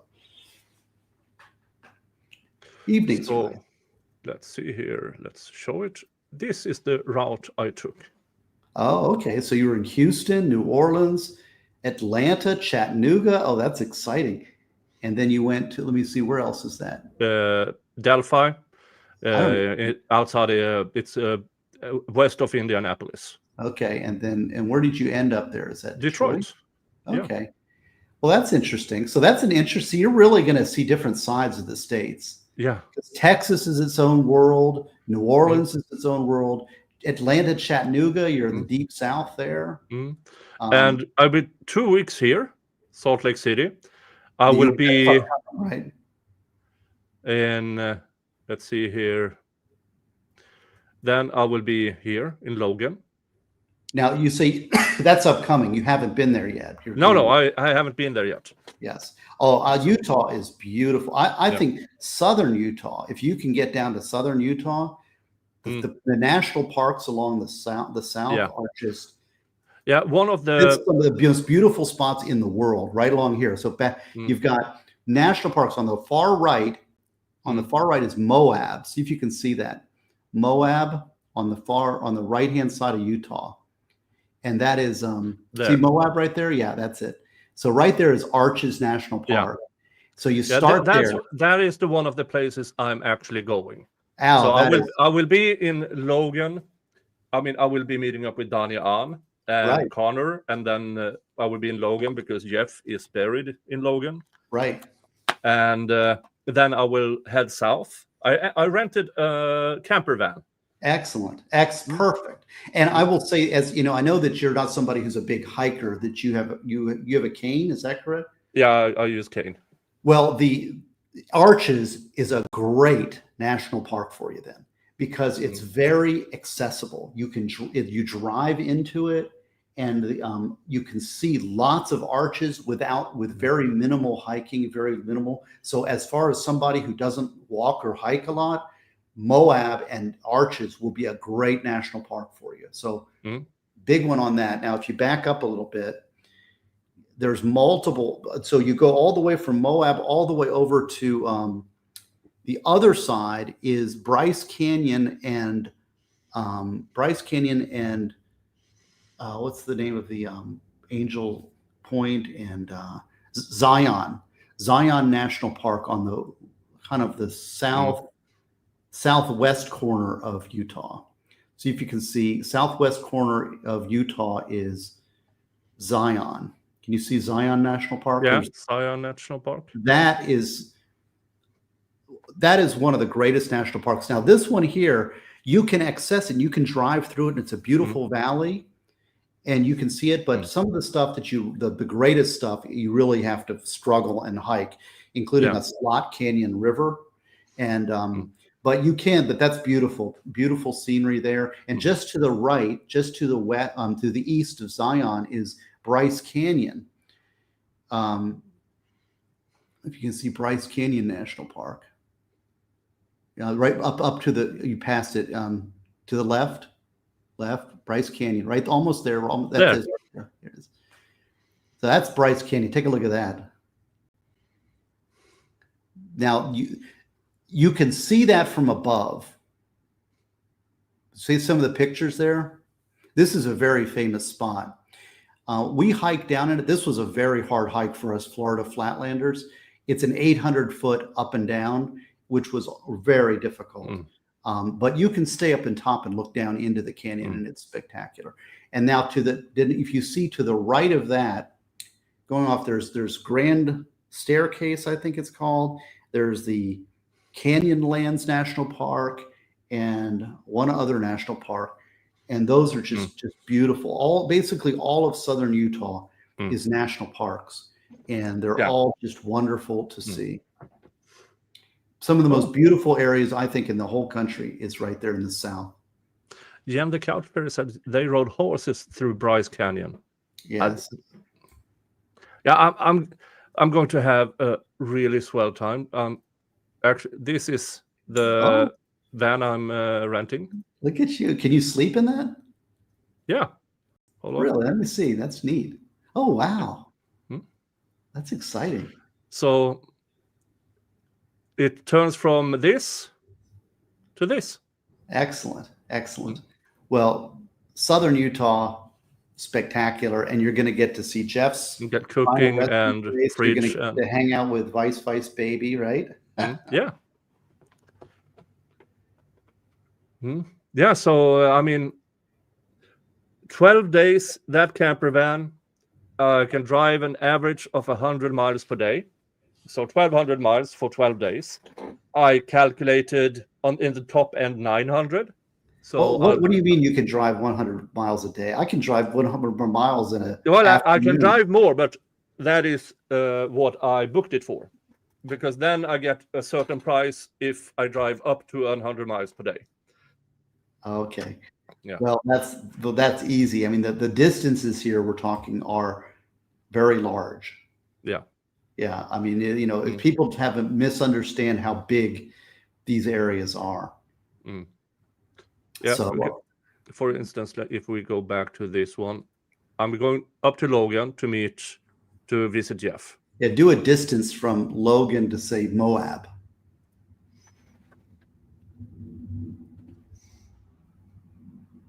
And then do a direction, go to Moab. MOAB. 314 miles. Yeah. Yeah, but once I get there, I'm going to stay there for a couple of days. Okay, well so the average goes down. Yeah, so the average goes down. Okay. So more or less, I'm just making sure that you're tuned into the distances, because that's a fun drive. And once you get out of Salt Lake City, I mean, Salt Lake City, I'm not really impressed. It's not the most beautiful city. It's a big city. It's an American city. It's not. It doesn't have the geological beauty of southern Utah. I mean, I love national parks and the natural beauty that is there. I mean, it's a nice city. I'm not dissing the city. I'm just saying it's populated. It's just a natural. It's an American city. If once you get out of that, then your drives are really fun. And take your time. Smell the roses. You're going to have so much fun. Boy, I wish I could be weird with you. I'd love to get in that van and drive along with you. I love driving tours. That's my idea of a vacation. Yeah, I do have my stops, because I more or less every hour I have to stop and stretch everything. Yes. So, and thank you to Slidey Pie over at Rumble. For your $2. Well, if somebody, we ought to do some fundraising for your trip. So, like, if somebody wants to donate, what, What's a good drink number? I'll drink a sidecar with you if you Saturday night. It's Saturday night, folks. It's Saturday night. Maybe I should get the Wheel of Regrets. Well, I don't know about that. That's for you. I'll say if somebody wants to help out Nick with his thing, I'll look at the kitty cat. Oh, and I got a special something I want to show you too. So somebody donate some money to Nick Starro for his trip to Miami so that he's got some cash to go around when he's traveling and visiting me. You know, it's tough for these Swedes, you know, these high Miami prices. and I'll get a sidecar, but I want to show you something else I got. Okay, hold on a second. All right, but I did this, or I do have tonic water. I have gin. I mean, I have decent glass. I don't have a number. I really don't. And aren't I still regretting last night? Last night was, I mean, it was 3 shots. And folks, when I have my fundraisers, I have 12 to 20 shots. So yesterday was, it was nice. It was nice. But thank you, all the people who donated yesterday in the Slightly Bust Friday Law Show. Thank you so much yesterday. Well, what you got? Gin shot, tequila shot, vodka, whiskey, sour. Oh, okay. So it's all alcohol. So it's not one of these. You're eating some hot sauce. No. But let's say $50 in supers. And Nick and I will do the ones that have previously donated count. Well, for you maybe. For me. Well, this is your stream, so. Anyway, I'm looking forward to it. I want to show you something. I got a special something that I'll reveal on your show if you don't mind. Check this out. This is Brucey. Oh, Brucey, the one-eyed wonder dog. See, I got it. Look, there's his eye. There's his missing eye. See, and he's got his little. Let me see his little collar. Bandana. See that says Brucey on it. How cool is that? And then look, here's his tag. His tag says Brucey. So that's Brucey, the one-eyed wonder dog, in stuffed animal form. How cool is that? I don't know. I thought that was kind of neat. Yeah, I know, but I haven't advertised this one as one of these streams, so I do have a bunch of people who show up when I have that. I got you. No problem. I'm just trying to make, because I'm really excited about you coming visiting, and I want to make sure we can make it, so that you can afford to do it and you can come back, because you're really going to see some good parts of the United States. Yeah. So many people go to LA and see the Hollywood sign or the Golden Gate Bridge, which is cool, or they go to New York, but you're seeing like the heartland. You're seeing some parts of the United States that, to me, as a American, those are the places, places that where you're going in Utah, for southern Utah. That is, to me, destination number one for anybody who loves nature. And Miami, which is a spectacular city, American city, that a lot of, it's funny because the people that really love Miami generally are from South America and Central America. So when Central America and South Americans come and visit the States, they generally come to Miami. So, but the, here we go. Let me know when you are in Houston or New Orleans. I went there last year. Houston or New Orleans. I spent a ton of time. Is that Matt himself? I don't know. Is that Matt? Yeah. Okay, Matt. Haven't seen you in a while. Good to see you, buddy. Yeah, good to see you. And thank you. Here we go. Well, that gets you a spin on the Wheel of Regrets. Spin on it. I will drink with you. Dun dun dun! Wheel of Regrets. Oh, you're right on the line. Gin. All right. I will use my Texas shot glass. in the shape of a revolver. Have you seen this one? No, let me see it. Put it up. Put it on big screen.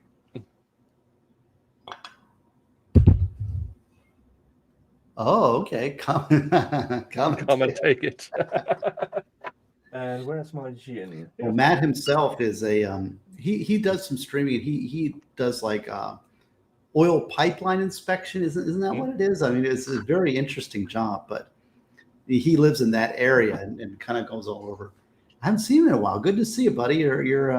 He's been a supporter of mine and supported a lot of my books, and I appreciate all the help. Maybe I should make this into a gin and tonic instead. Well, I think I think you got permission to do a mix if you want. But a shot is that's not a proper gin and tonic. A little extra, a little extra. Yeah, thank you. And tonic water in a plastic.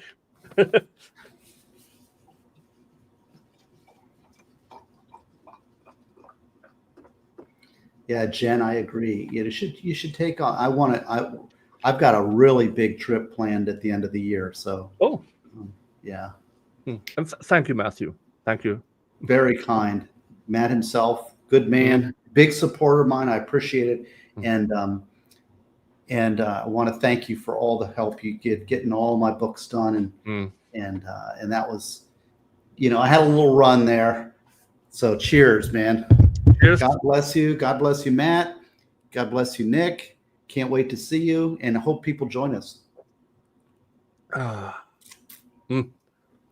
to Miami and hang out. Wouldn't that be fun to have a little crew? I just, I don't really even care if it's a big crew.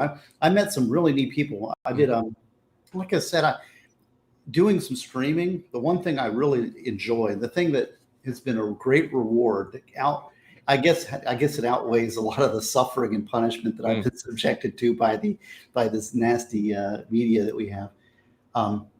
But I've gotten to meet some good people. I know I met some really good friends up in West Virginia. They came to my Charleston meet and greet, and they're really neat people.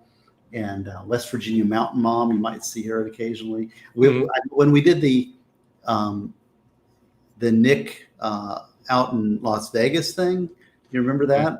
Yeah, that was a lot of fun. I met some good people out there, and this, Andrew Branca is a friend, and I met him. Legal Mindset. I've met Legal Mindset actually, and MLS Law, and Kaiser Pineapple, and the Expert, and some neat people. So cheers, thank you. Yeah, when I was up in Tennessee, I met with Valhalla. I met with the Expert. I met the families. I met Valhalla Waits. I met them. Valhalla Waits is a neat guy. I really like him, and he and I are very different, but it's like he's like my brother. I mean, I there's something about him that I'm just bonded to him. He's like one of my brothers, because we both have seen a lot, in different ways, but we've both been through hell, and it's kind of going through the trenches with somebody. He has, we have different trenches that we had to go through, very, very different. But I recognize the fact that somebody's been through that and chooses. I want to actually, let me tell you about this. Is a thought I've been thinking about, because here's one of the problems with our society generally, and I opined on my own channel, but I thought I'll bounce it off you because that's an interesting thought. Is that it's like, well, Ghazni, you wrote this book, and you wrote a book, and you wrote about evil. You wrote about bad people doing bad things, murder, misogyny. You've written about all these evil things. And the thing is that I have seen these things. I have experienced them. I've dealt with them. I've had probably 7,000 criminal cases I've had to deal with, including over 500 appeals, death penalty cases, many murders, multiple murders, children homicides, sex offenses against everybody and everything. Yeah. And I've seen all that, right? Well, does that mean that I can't be a good person? Because I think there's this expectation, there's this idea that good means innocent and inexperienced, Naive. Yeah.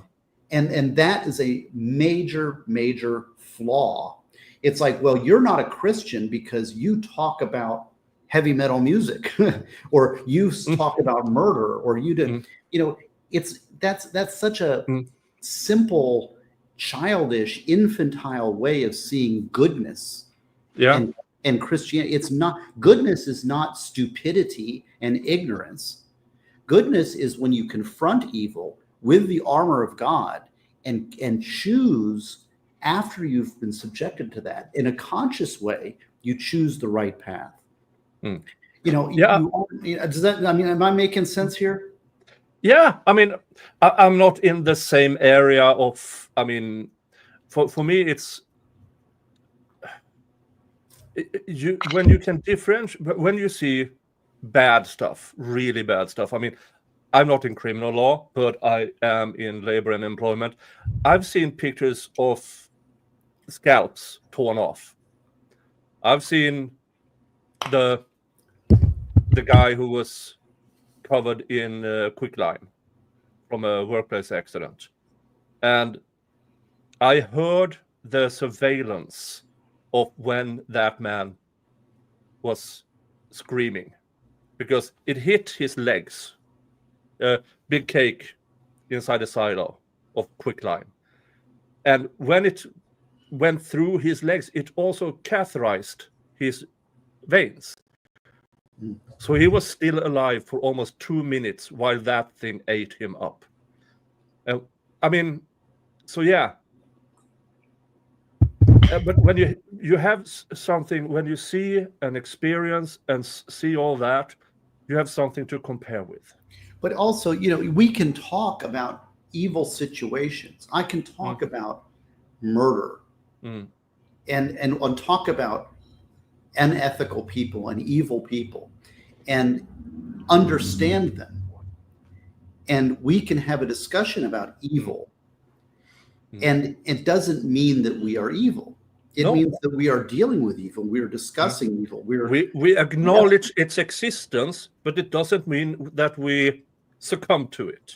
Exactly. And so, but there's this infantile view that, well, if you are not this ignorant and innocent, that you are not good. I don't know. Does that, I just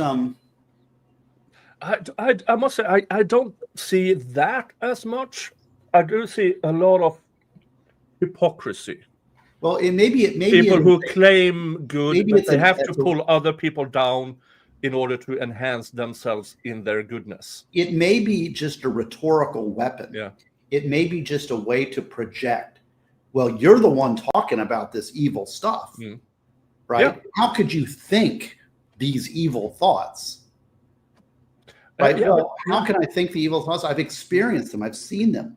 And I have to deal with them. And I have to process them. And I have to come up with a philosophical framework to deal with evil. And that's a struggle that we all should deal with, because evil exists and we have to respond to evil. Yeah. And now over here, we have these huge movements for censorship with in the UK and the rest of the European Union, where no, you can't talk about it because they think of the children. We have to limit free speech because think of the children. Yeah, but when they limit the speech in that direction, they also limit the speech of the victims who tries to, here's the problem, we have to talk about it, here's how we can do anything about it. So while they say, oh, we are trying to do something about the pedos. But you're the bad person for talking about it. How dare you talk about these things? I mean, so let's shut you down. And by shutting you up about it, if everybody shuts up about it, the problem doesn't exist. Yeah, some people believe it, but I have this, I've used it on a couple of occasions. Who in that scenario of abuser minor is the person who says, shh, don't talk about it. It's the abuser. And here the state is that person who says, don't talk about it. It is our secret. I mean, right. Well, and the fact is that evil doesn't want you talking about evil. No. Because we as people, as human beings, evil exists, and we need to struggle with it, and we need to bring it to the conscious level and have a framework for understanding it and having language to describe it. If we are silenced, then evil can have its way on us. Yeah. And this idea that if we shut everybody up about it, we don't. And there's this also this projection of moral superiority that that if I want to be morally superior, and so why I become moral is by opposing evil that is outside of me. So, for example, well, you're a Nazi, or you're a hater, you're a misogynist, or you're a whatever, right? And so I think that that's evil. Misogyny is evil. So by opposing you, now it makes me moral. See, but you don't gain my morality by a negative thought, by opposing something. Goodness requires action and commitment and dedication, and it's difficult. It's not simply buying into a philosophy and opposing that which you project outside of yourself that's evil. Yeah, and why these people are shutting people up? How are we supposed to teach our youngs to avoid these scenarios? How are we supposed to teach our children this is what to look out for when we are not allowed to talk about it? Right. Well, and sometimes in talking, free speech, as we're talking about, right, is an exercise in thinking. So as we're talking, and I'm sharing this because I've already had this thought and I shared it with my channel, but I want to bounce it off of you now. And I want to have a conversation with you because you are an honest person who I respect, who has an intellectual view of things and has a very different perspective on a lot of things. And so I want to throw these on, think about these ideas out loud by verbalizing them. And then by verbalizing, now I'm reflecting. Now you bounce off your ideas and we grow. We are seeking the truth together. And I may be completely off. I may be completely off in la land, or maybe I haven't thought about different sides. So free speech allows for this kind of discussion when both parties are honest and seeking the truth and are not seeking to be morally superior or seeking to get some sort of argumental advantage. I sent my book, Death Penalty Debates, to this fellow named Andrew Wilson. I don't know if you know Andrew Wilson. Yeah, I heard the name before. He's a professional debater, and he does a lot of stuff on male-female relationships and traditional relationships versus whatever we have going on in the world now. And I saw he did a debate over the death penalty. And it was interesting because I think he kind of agrees with my position, but it was interesting because he's a very good debater and a very thoughtful person, very smart, kind of a scarily good debater, right? But I was like, wow, that's somebody I would like to have a discussion with because they have thought about their positions, they challenge you. And I think that he's honest in his views. He's honest, he's seeking the truth. And now, of course, there's also this entertainment thing where it's like, I'm not interested in that. I'm interested in somebody who's seeking the truth and who is not seeking to be morally superior and seek some kind of advantage or to put you down or to get a point. Like, let's seek the truth together. I mean, and that can be leftist, people on the left or right or anybody. Honesty is the key. Yeah, because you get more out of a discussion than a debate. Because especially a public debate, you have two people with their views and they talk about their views. They are not there to talk to each other. They are there to convince, vote for me or clicks or whatever's. I'd rather have people here who I can have discussions with. But there can be a value in a public debate in that people can learn from the discussion. But I really do think, and I was, I don't know if you know, I was on the radio for many years. I was a radio guest on a show called the Mark Bernier Show in Daytona Beach for many, many years. I knew Mark Bernier, and I would go and we called it. I would go on there as a special guest for like 3 hours, and I'd field phone calls, and we'd have discussion, politics, and stuff. And then we would do something called Volutionaries. So I did a lot of talking on the radio back when talk radio. He had the show that followed Rush Limbaugh's show, and so we would do discussion panels. And he was really a neat guy. Passed away. But anyways, people would call in at the thing, and I would say, okay, here's some rules for my callers. And I would try to, are you seeking the truth? Are you being honest? And are you honestly debating? Are you honestly interested in seeking that? Or is there some value in what you're doing? If you're just trying to score points and put people down and tear people down, I'm not interested. Go away, And it's really a problem in the society. There's keyboard warriors that want to just destroy and hurt people. And I don't know. I don't understand that, except that they're looking for meaning in their life, and they found their meaning again by projecting onto others and destroying, and saying, "Well, if I can't be, I don't know." It's a destructive impulse that's given them meaning. I wish that those people that had that destructive impulse would instead look to something more positive, look to areas where they can improve the world marginally. Thank you to Jen the Couch Fairy for $10 via PayPal. Much appreciated. If you choose, I would prefer you choose PayPal, because then I access it now. What goes through YouTube, I get then. When I get back. Not that I'm saying anything to Matthew, because I will probably need to replenish some of my funds after I get back. But so definitely thank you. And to all that financially support. And here I'm such a bad grifter, because I always tell my audience, don't if you can't. If you're saying, oh, I really wish I could, then don't. Oh, I might have $3 here. Don't. I specifically ban you, folks. Right. I'm doing okay. I get some ad revenue. I get the occasional super chat, the gifted memberships. There are people around that supports me financially.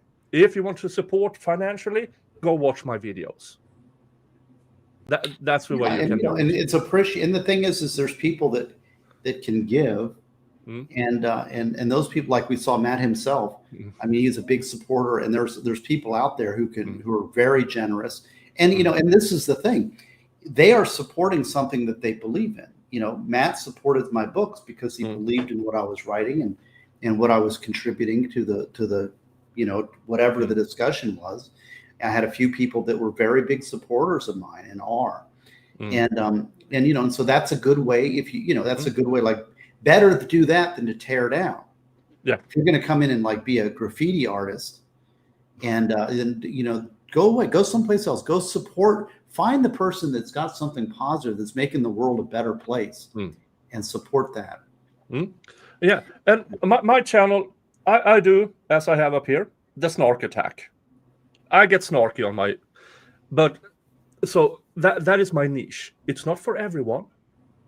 I have about once a month, I have a person who claims to be Christian and says, you are using Jesus' name in bad faith.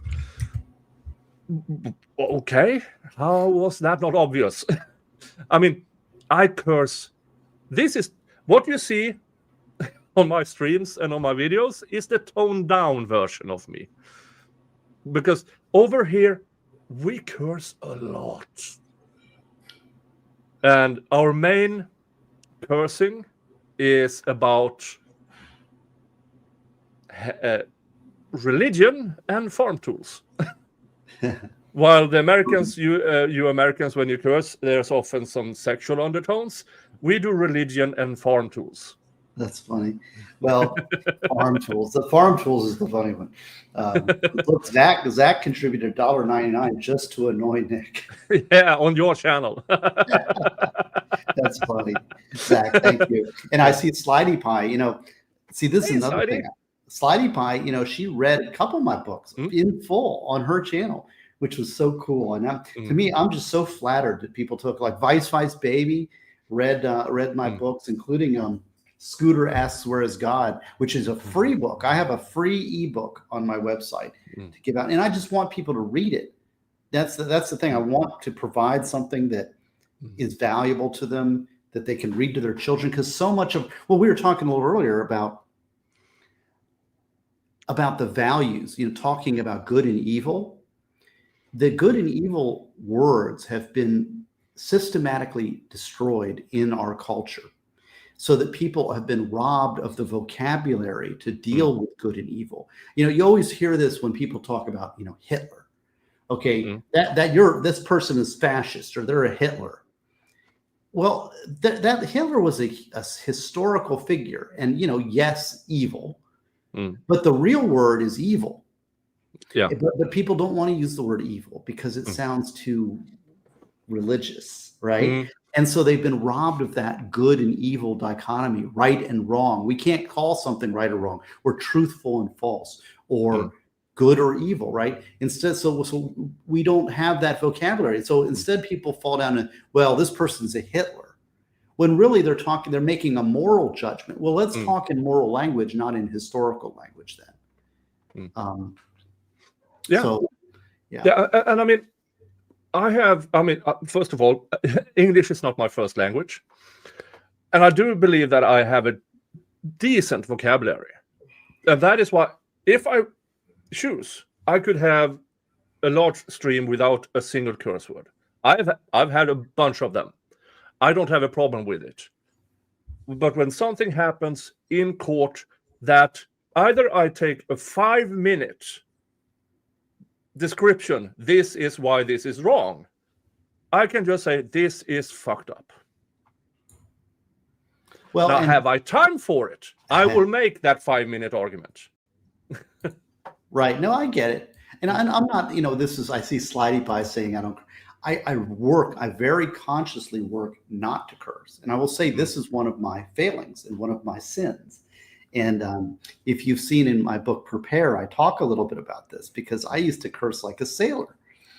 But first of all, I find that culling the curse words from your vocabulary forces you to think about what you really mean. It's a crutch for emotion. So it's a way for people to add emphasis and emotion, and they really, it's just sort of it's an emotional word, where I think that if you eliminate that word, then it forces you to think about a better vocabulary word to better describe it. I think it can take away from your rationality, from your coherence. And also, I will say, in Prepare, I have a very close friend. One of my closest friends was named Derek, and he passed away about 18 years ago, I think, about this time. Anyway, I talk about it in my book. It's very hard for me to talk about Derek. He was a beautiful man. And I remember I used to curse up a storm, and he was very, very Catholic. This was before I was Catholic. And every time I'd curse, he'd get this like pain in his face. And I remember him sitting me down, and only Derek could do this because he was such a beautiful man. And he said, "See, I'm really concerned. You know, you're too smart to be using this curse. You need to. I'm concerned for your soul. I want you to be a better person, right?" And he's right about that. I would be a better person if I removed that element of my personality. So I've worked very hard to discipline myself not to curse.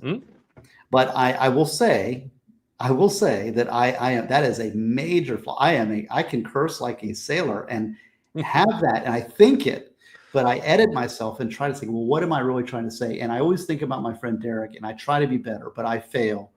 But I do strive, because I think it makes me a better person by not doing that. And the world is vulgar enough. Let's not add to that. So I don't know. Is that a Slidey Pie brought that up, and I don't feel like I'm better than anybody or anything. In fact, I think it, I feel it, I've said it, and believe me, that is a weakness in me. But we should strive. Like, isn't it better? Here's a moral judgment. Isn't it better not to curse? Well, I would say generally yes. Okay, so let's strive for that ideal. Now, I'll fail. Everybody fails, But by having that ideal, it's like a judgment. People hate it when you make a statement like that. It's better not to curse. Well, you're telling me because I curse that you're condemning me, right? Because all standards are, in essence, a judgment on ourselves and others, right? Because we all fall short of the ideal. So let's talk about. Let's not think we're all perfect.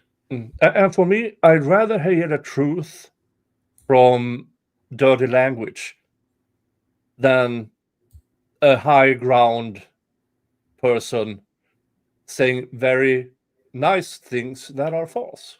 Absolutely, and absolutely, and the fact is that Freedom Ring is here. Hey, Freedom Ring, she's a Floridian. You can come down. Why don't you come down to Miami, visit us September 20th.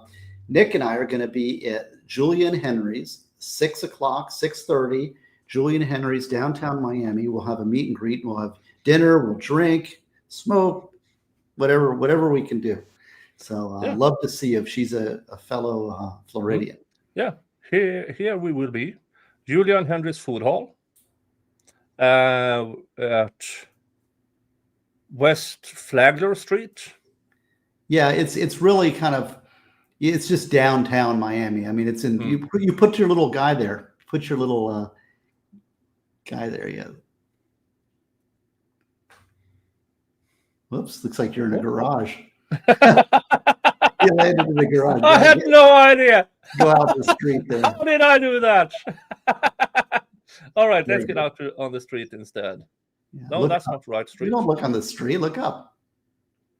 What are you doing? Going to the bike shop? Look, you're really exploring. What's going on? I don't know. Let's try this again.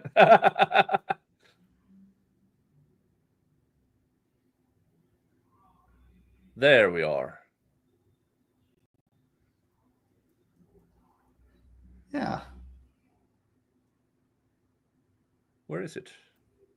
It's right around there somewhere. Let's see. Turn around to the right. No, around right. It's on the corner. Go. No, keep going other way. That way. Go to the look on the little to the left there. A little left. Should be. It's on one of those corners, right there. No, it's not there. It's around there.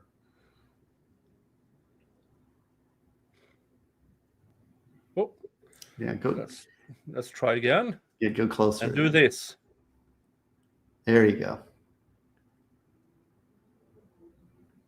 Flagler building. Go down the street. Go down one click to that intersection right there. Okay, now turn around. Should be on this left corner there. Left, right. That should be it right there. Oh, look at that. That's odd. That looks like it should be on the left, on the right. Now go to the right. Should be that corner right there. Huh? That should be it right there. Because I'm looking over here and it says it's.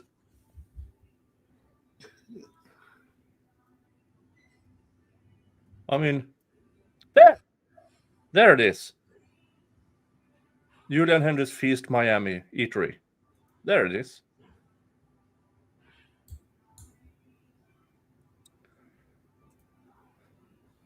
When Steve was describing the Florida Keys, I heard singing Islands in the Stream. That's it right there. Yeah. Oh, Islands in the Stream. That was written by Barry Gibb. Thank you to Mad World. Gosney is the sweetest. Nix is the sexiest. Thank you. By the way, don't take offense. I will not take offense to that. No, I'm okay. I'm a married guy. Thank you so much. And yeah, it's Freedom Ring, £5, which is basically $100.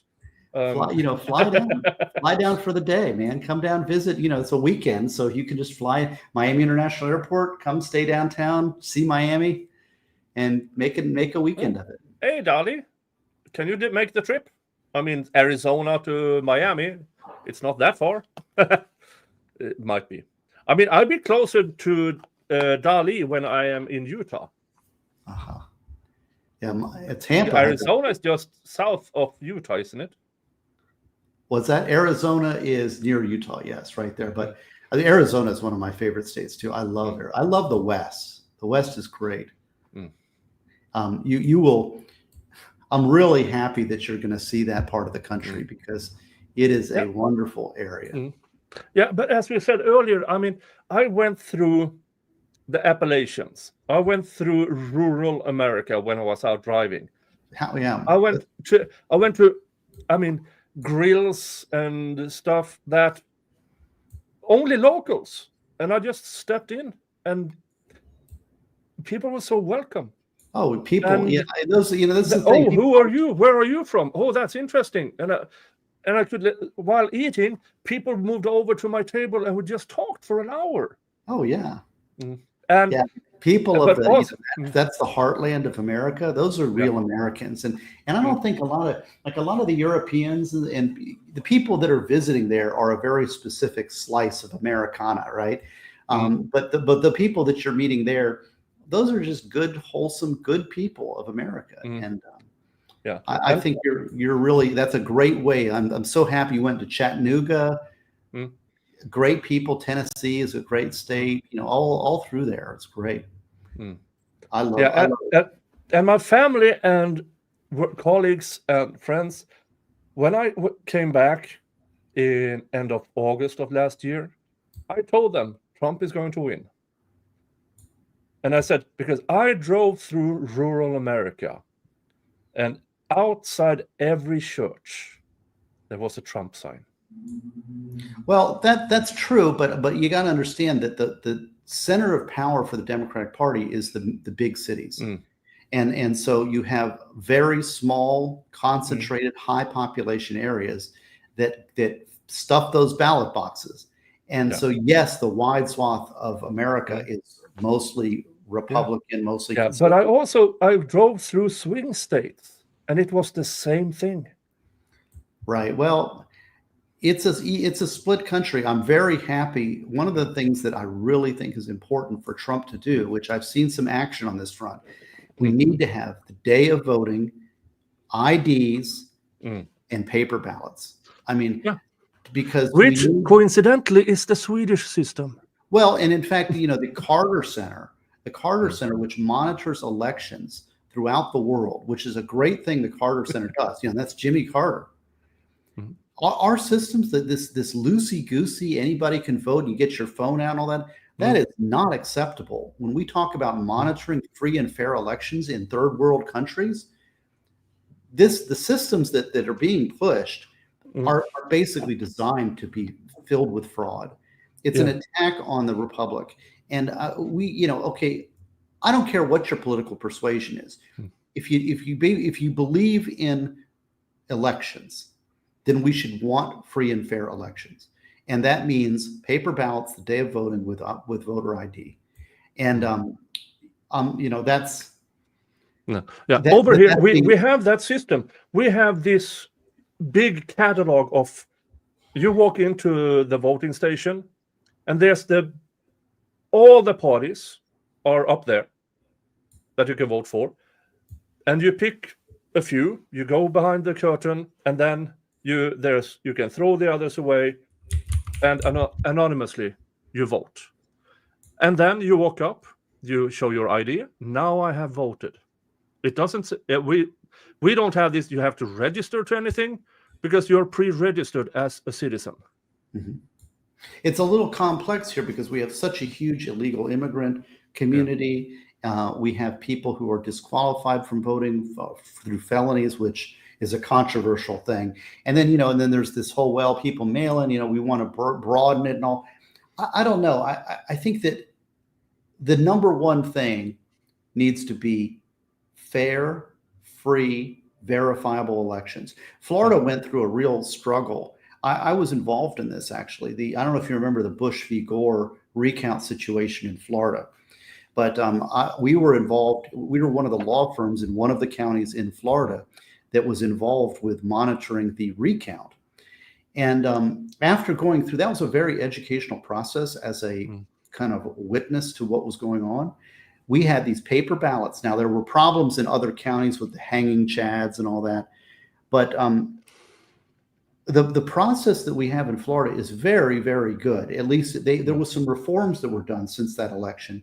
And, you get this paper ballot, you have an ink marker, you ink it out, You put it, the machine scans it, so the machine counts it. But at the end of the day, you've got boxes and piles of paper with marked ballots. And it's not perfect, but it's very good, because now if somebody questions the election, I can tabulate those. I can account for every person that came through that door and filled out one of those ballots. I can delineate that. Okay, there's 100 votes that came through. There's 100 ballots. I can re-put them through the machine, or I can hand count them if I want, and I can verify that the election is fair. That is the way it should be done. This idea that you're pushing a button on a screen and there's no evidence of what you voted, that to me is insane, because there's no way to verify if the computer recorded it correctly or if there's some malware involved. It's so impossible to undo a cheated election that we have to guarantee, we have to make the process verifiable. That's a very, very important thing for our democracy, for the health of our democracy, because that's the sort of thing that can cause a civil war. It could cause the destruction of our republic. It's that serious. We need to make sure that our elections are fair and verifiable, so that the loser accepts the election result.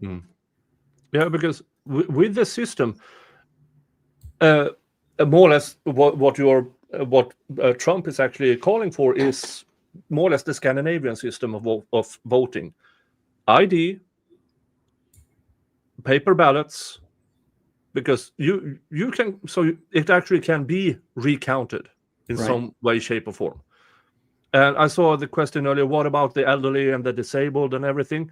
Well, you can if you know it's that day, you can prepare for it.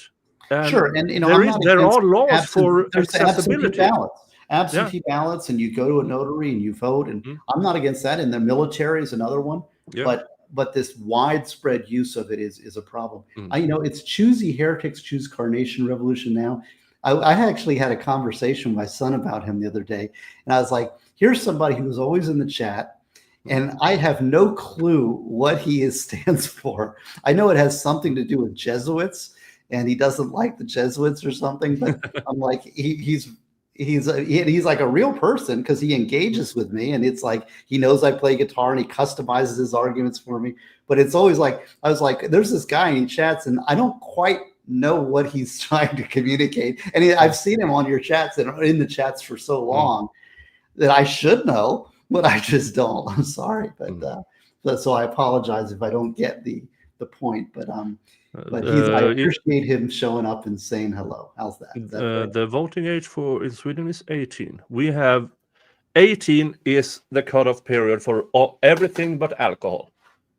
Because in Sweden, you can vote, you can be in the army, but you can't drink. Yes. Well, you can drink in bars at 18, but you can't go buy bottles of alcohol. Then you have to be 20. Yeah, and well, I don't know what else we're talking about. I also wanted to say, what's the name of I was going to tell you in December, that murder trial of the OnlyFans murder trial in Miami. Yeah. It's scheduled. I don't know. It's scheduled now for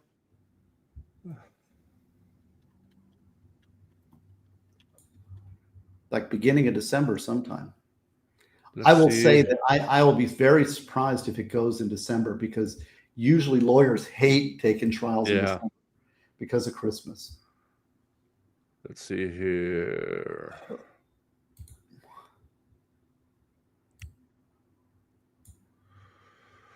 Let's see here. Dun, dun, dun. Trial has been set for December 1st. December 1st, okay. Yeah. I'll give that a 50-50. I'll be surprised if it goes, because and also, did you hear that the YNW Melly trial has been postponed to 2027? Is that Atlanta? No, that's YNW Melly. That's the Florida rapper. Oh, okay. The retrial of YNW Melly.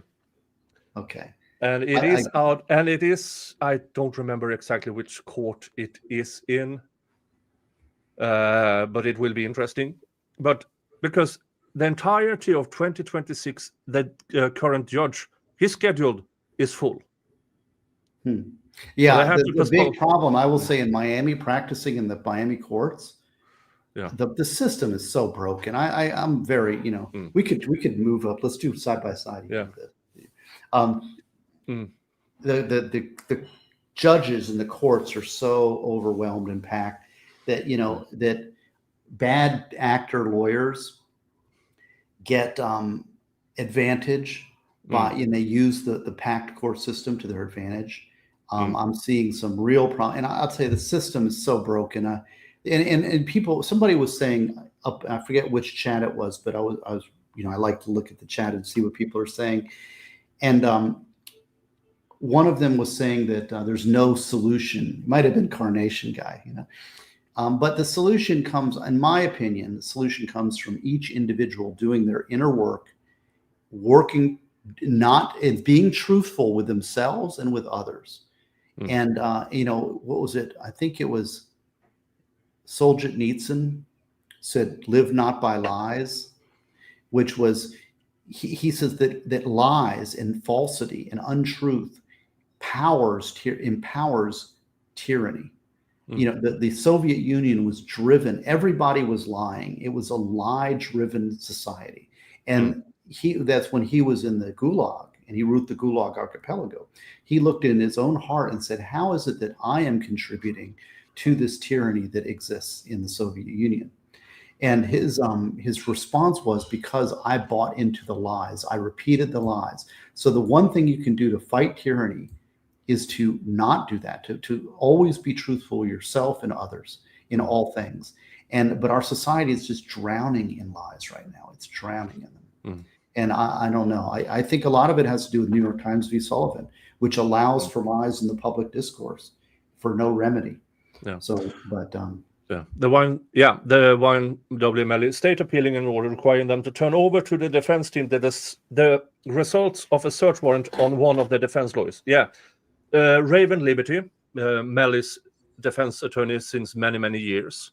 Somehow, the state got a search warrant approved of all her iPhone cloud data. Everything. So as of now, they only got the search warrant in itself, but not the what you call it, the paperwork before, the affidavits, not turned over. They appealed that. Okay.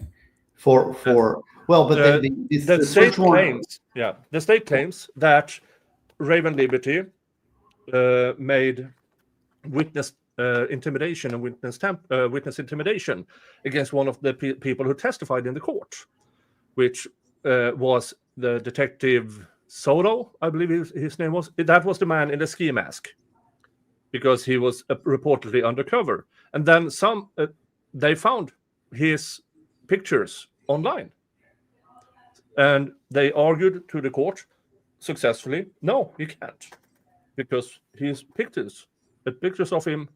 And the judge said, well, yeah, now we won't show your pictures on camera, but you have to take off the ski mask. So half of his testimony was with ski mask, other half was off. And that they turned into witness intimidation, that they actually went looking for pictures of him to show his face in court, which is insanity for me, that was approved. And now they are fighting tooth and nail for the involved cops who has seen Raven Liberty's iPhone cloud data to not be deposed. So they are fighting tooth and nail to not hand it over, and they have appealed, and they got a stay in the appeals court while the appeal is pending. So the judge said, well, next available date then. And they have argued this because they didn't even tell the defense, any of the defense attorneys, that they were investigating this attorney. They found out by mistake, because Google, or no, not Google, whoever owns the iPhone, Apple or whatever's, so they found out when Google sent something to them that, yeah, we have now sent this information. So they had it secret for over a year. Now the judge has said, you had this information for over a year and you have not pressed charges. That to me says there's not an ongoing investigation. Hand it over. Hand it to me first in chambers, in camera. That way I can look at it and say, yes, this is privileged. Yes, this is ongoing and everything. But they really don't want to. They've argued this since December of last year. Interesting. Well, let's see. Mad World just gave you some money there, I think, and then Thank you. Also, I wanted to point out in the chat here is Fiery Red Podcast. So let's I want to talk about Fiery, but let's talk about Mad World. Can I do half a regret? Yes, I can do half a regret. Let's do half a regret. So half a shot. Half a shot. Dun dun dun, the wheel of regrets.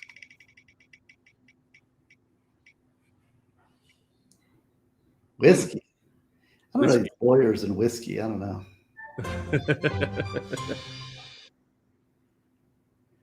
All right. Yeah. Well, I want to say while you're doing that, Fiery Red Podcast is there, and I don't know if you remember. I saw an interview with. I did an interview with him a while back. I called him the Grave Robber because he's fighting. He's fighting for his life. I will say. Yeah, I know. But he's a really good guy. I gotten to know him and got to be friend with him, and we had a great discussion. And he's inspired me in a lot of ways. And I will say that that's like I've been telling you about all the negatives about the internet, but meeting somebody like that who has been a positive force and who's given me a lot of inspiration. Cheers to you, my friend. So thank you for being here. Thanks for fighting, hanging on, and being who you are. And you're an inspirational figure for me. And if anybody wants to check out Fiery Red Podcast, go check out the Grave Robber. Yeah. He's on my channel. Yeah, he's been. I mean, it's almost 2 years ago now when he got it's fatal, and he refuses to leave. Right, good for you. Stubborn as a mule. But he's got some love around him, and I will say, and he's interesting because I interviewed him because we are all in the fatal groove, right? Life is a fatal groove. Yeah, and life is a sexual transmitted disease. You just never know. 100% lethal outcome. Right. I mean, so having, and it's important for all of us to kind of contemplate that. And that's where it goes to back about, are you providing some good in the world? Are you providing some light? Are you making the world a better place by your presence? And because I think that when Fiery Red, we talk, he's inspired me. He's made my life better. He's inspired me in a lot of ways, and he's an interesting guy. I'm blessed to have known him. And but when you're dealing with, most people don't even think about that. They just go through their selfish life, and they lie and they make the world a worse place, and they haven't reflected on what are they really doing. Are they really making the world a better place? So here he's giving us a little update. See, Fiery Red. Thank you for being here and watching and being a part of this little community. It's 2 years this December. We are very happy that you are still with us. Yeah, and 2 years this December. My average life is just, I've been mostly stable, very up and down. I'm trying. See there? And the thing is life is precious. I need this reminder today too. And see, this is why God works in mysterious ways. And I've had some downs recently, and not right now, not this immediate moment, but I needed that reminder. So thank you for visiting. God bless you. Yeah. So, anyways, live not by lies. That's my. Because so you will get, if you live by lies. Yeah, it might be easier to log into your fake social media account and do a lot of bad things, but it will come back to you because you if you lie and lie and lie, it will catch up to you. It will morally corrupt you, and it will show. It will show eventually. Well, it makes the world a worse place. It's evil, Yeah. and it brings the world down. It brings you down. Your self-deception, your decisions won't be as good. But the thing is, this is where I think maybe the West, part of the sin of the West that we're dealing with is the sin of wealth, because we can protect ourselves from the consequences of our own lies and self-deception, because the consequences are cushioned by wealth. I'm living in my house. I have my job. I got my work. I'm not hungry. Unless you're Laura Owens and completely deplete your parents' wealth. Well, okay, but I'm talking about general, this is why rural people, farmers, for example, like you're a farmer, right? Farmers, if you lie about the plants aren't going to listen to the lies. No, they're going to they grow, don't care. or the animals aren't going to listen to your lies. I promise I fertilized the field, and I didn't. It will show. Right. So it's and it's interesting because how do you stop lying? What is it? I think it was Aristotle that said you are what you do. So it's a habitual thing, and people lie as a matter of habit, as a matter of convenience. Then they have justifications. Here's why I did it. Here's why I didn't it. And the thing is that over time you just create a series of these deceptions. It's like, well, it's okay because I lied because of this, I lied because of that. But then you become a habitual liar. It's like, well, I'm not a liar. I did that because I have my justification. But you are what you do habitually. So the challenge is, how do you stop this cycle? Stop doing it right now. And every day measure your own honesty. Look at yourself. You got to be honest with yourself and say, where is it? And why did I do that? And then think about it and write it down. Say, why did I do that lie? Is there a better way? Could I have been honest in that situation and still achieve the same effect? Honey, do I look fat in this dress? And you right? Well, I lied because it protected, right? That's the good example. But think about other ways that you could answer those questions and not create the harm or the difficulty. So and then do that a day at a time and become a habitual truth teller. And that will make the world a better place. And it's a way to battle tyranny.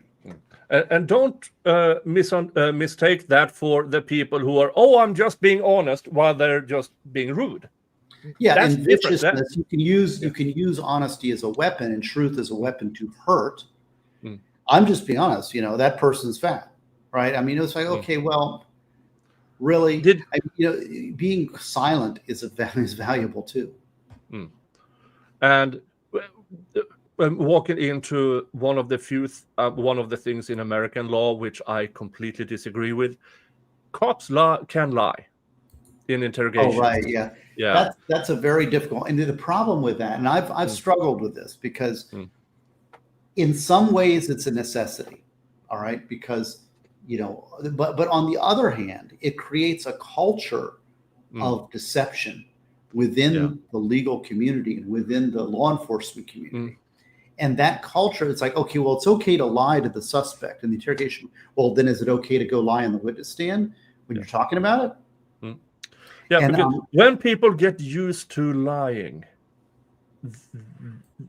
it's almost as if, well, it's okay, so I can bend it a bit more because we really want this bad guy put away. And we see that in the Delphi case. Right. And we saw it in the Zachariah Anderson case. We just have to bend the rules. This is where I really wanted to teach prosecutors in Miami. And, I came to Miami because it's easy to criticize. It's easy to talk. And we're all critics when we're watching these trials. We're saying that judge sucks or that prosecutor sucks. And it's easy to say that, but it's like, okay, am I going to put my money where my mouth is? Am I going to do something about it? So I had an opportunity to come to a major metro area and try to make a difference and develop policies and to develop the ideals for the prosecutorial profession, because I had seen a lot of I've seen some great prosecutors too, right?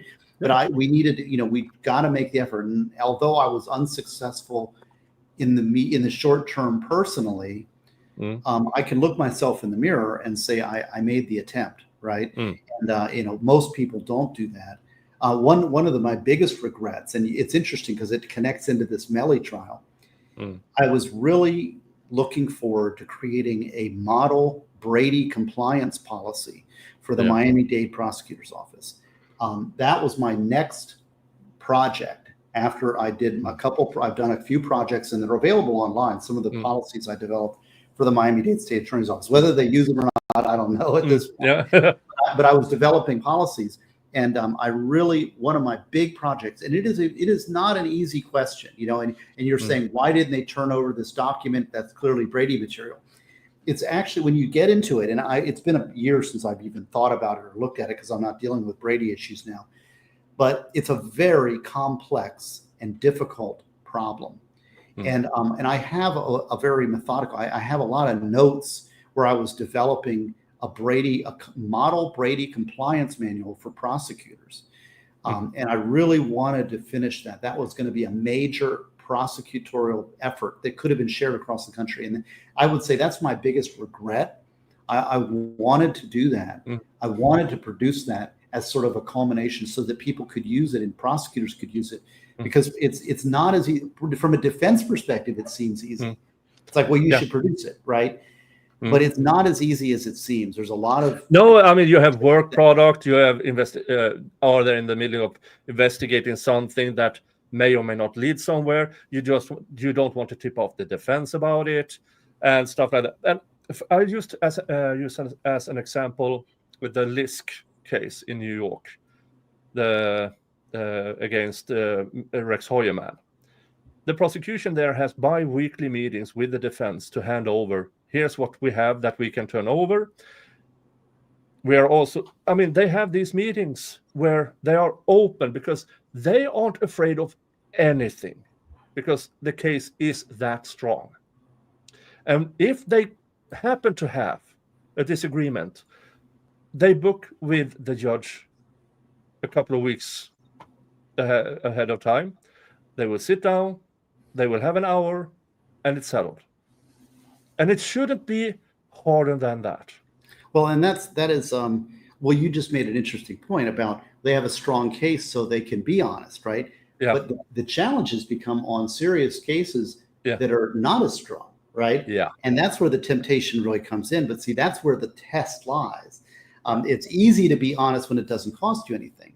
Yeah. But when there's a cost associated with that, then it makes it more difficult. You have to stand up to your group. And I don't know. I think these are struggles. These are questions, and these are things that we need to discuss, and we need to be able to talk about values and honesty, and about the importance of the rule of law, and about following the law. A prosecutor upholds the law by following the law. But when it's vague and when it's fuzzy, that's when you need a team, and you need to rely on objective policies. Yeah. And Freedom Ring has a little comment on that. Yeah, and see, she's a lawyer in Florida, and a very kind person. Thank you, Freedom Ring. And see, this is the thing from a prosecutor side. That's a defense side. It's a lot easier from the defense side. It's much tougher from the prosecutor side, because how much of an affirmative obligation is there to go and investigate and to question the evidence you have? If you just get a bunch of evidence, what if you got a bunch of evidence, but you don't believe any of it? You think the guys are lying. Do you have an obligation to go out and investigate the evidence that you have that supports your case? And if so, how far does that obligation to investigate go? One of the big things we have that I'm a fan of is something called a Brady list for police officers. Yeah. So when police officers are lying in court and are found, there should be a list, and that should be disclosed as part of a Brady list that the prosecutor's office maintains. Yeah. But there's many prosecutors' offices that don't maintain those lists. They just say, well, you find out, defense attorney, and the defense attorneys are not equipped to find those things out. Yeah. And do you, as a prosecutor, have an obligation to go and investigate your cops about whether they've lied in other cases? I don't know. And there's no institutional mechanism for an individual prosecutor to find those things out. Yeah. And I do know in the Karen Reed case, they are referencing a Brady list in Massachusetts. So they have that, which the leader to what's his name again, Janetti, has argued now that what's her face, her name is, I don't remember her name, but they demand that she has to be put on the Brady list because she either lied to the FBI or she lied to us. But many prosecutors' office don't maintain Brady lists. Yeah. They just say hear no evil, see no evil, tell no lies, right? So they say, well, defense, go find it. See, there's a what is it? Mad World. Mad World says, "Are you still doing death penalty cases?" No, you missed a lot. Now, I got run out of town by the Miami Herald, who wrote a very nasty defamatory article about me, about my writings, and took my fictional crime novel and pretended like I was the villains in the novel, and not nice, and basically got me fired from the Miami State Attorney's Office for writing a fictional crime novel. And this, we were talking a little bit earlier about, I mean, I'm all of the things that they were criticizing me for writing in my fictional book were actually things that I've actually experienced, that I actually saw. So, for example, one of the things is the prosecutor, the bad prosecutor, one of the villains, right, who convicted an innocent person. And it was like, how is it that you can see? Let me see. How is it that an innocent person can go to prison? That's a question. People want to, and so this book was a factual recitation of how innocent, because it's actually based on a real trial that I did, in which an innocent person was convicted. It's the most difficult trial case of my life. And it wasn't a death penalty case. It was a different type of case. But the person got 10 years in prison for something they absolutely did not do. They were absolutely innocent. And it was the most painful, difficult trial of my life. And a lot of the trial in that case is based on this case and this prosecutor. Well, when I made my villain prosecutor, I wanted to make him a bad guy, right? Yep. And so I thought about some of the experiences that I've had as a prosecutor, seeing what other prosecutors did that repulsed me. And so I put those stories into the book. And it's interesting when they wrote about that, one of those stories, I remember I was asked by the state attorney's office in Miami, they asked me, "Did you know about this guy in our office?"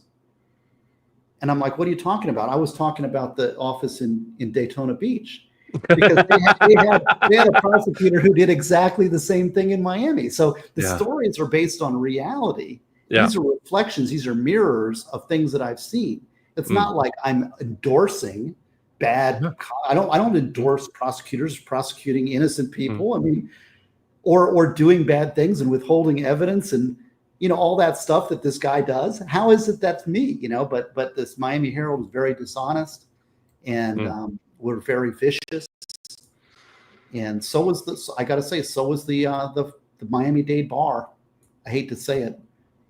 Criminal defense bar was not kind. But so anyways, but thank you for the question. That's the short story. I'm now doing civil work. I'm not doing death penalty cases. I am doing civil defense work.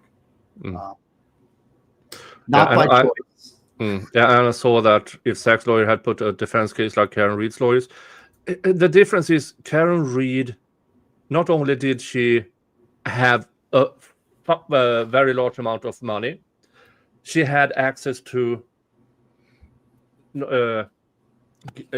she could hire attorney, and then Turtle Boy, which got her an extra $1 million, and she still went into debt. Zachariah was basically broke, and sadly, you get sometimes you get the defense you pay for. Could the Sachs defense have done more? Of course they could have.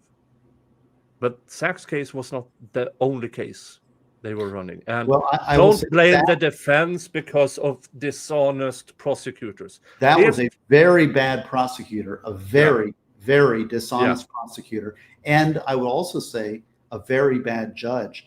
And if you've got a bad judge and a bad prosecutor, there's almost nothing a defense attorney can do. You can preserve it for appeal, But if you've got the judge, and if you read the judge, then, and I can tell you that you can't defame the dead. Yeah. Judge Wolf, Mhm. that judge in my book is based on a real judge named Judge Wolf who did exactly the things that is in that book. And so, that book, there's a lot of experience in that book, and I'm proud. It was great. But the thing is when you've got a prosecutor and a judge, what's the defense going to do? Then it's up to the jury. But the jury is looking. I mean, the Judge Wolf would sit up there when he'd sit there, and when we would talk, he'd look off into space, and when the prosecutor would talk, he'd be all attentive. Yeah. Oh, and he would gesticulate and he would make faces. When witness would testify, he would communicate to the jury exactly what he thought about our case. It was evil. It was evil.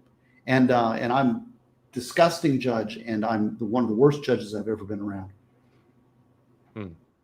Anyway, sorry, but that No. it resulted in an innocent person getting convicted. Yeah. Now, I'm not saying that this judge in the Zachariah Anderson case was that bad, but he was not controlling the bad prosecutor.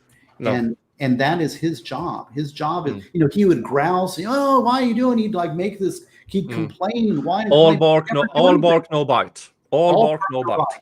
And so, and the prosecutor knew that. So he knew he could get away with anything, and he did. Yeah. But see, that's one of those moral, ethical challenges. Now, if you're the prosecutor there and you can get away with it, do you do it? And that's the moral test. Yeah. Because if you've got a weak judge, the prosecutor should be on extra guard to make sure that they make a fair trial for everybody. They should go the extra mile to make sure it's fair when you've got a weak judge who isn't following the law. It's like, okay, I understand that the judge, I could get away with this, but I'm going to play it straight and narrow in all cases. Yeah. I just think that's a real important, because if you don't have any morality, it's like, well, then I just want to win. Yeah. That's not the prosecutor's job. Is not to get a conviction. The prosecutor's job is to uphold the law. Yeah, that is why, and we've said this many times before. If a prosecutor says, "I have a 99% or 100% conviction rate," he's by all means prosecuting people he knows are innocent. But yeah, I mean, you're not dropping. I remember I had John Tanner. You did John Tanner. Yeah. She did the Eileen Wuornos case, right? Yeah. John Tanner was kind of my mentor. He's the reason I became a prosecutor. He was a force of nature. I'll tell you, that guy. He was a great prosecutor and a real strong personality. He was an alpha dog all the way, right? And he was who hired me into the prosecutor's office in Daytona, right? And he prosecuted Eileen Wuornos, and amongst others, he had a lot of major cases, but a very forceful, interesting personality that I looked up to, and he was forceful, but he got in trouble. I mean, he would push the line, but boy, he was not like Gravely. I mean, I remember he would come into my office, and I'd say, "Well, what do I need to do here?" And he's like, "Well, do the right thing. Have you dropped any cases? Because you need to, I'll never criticize you for dropping your case. I hire you for your judgment." I remember him telling me stuff like that, and that was great. And Steve Nelson was my direct supervisor.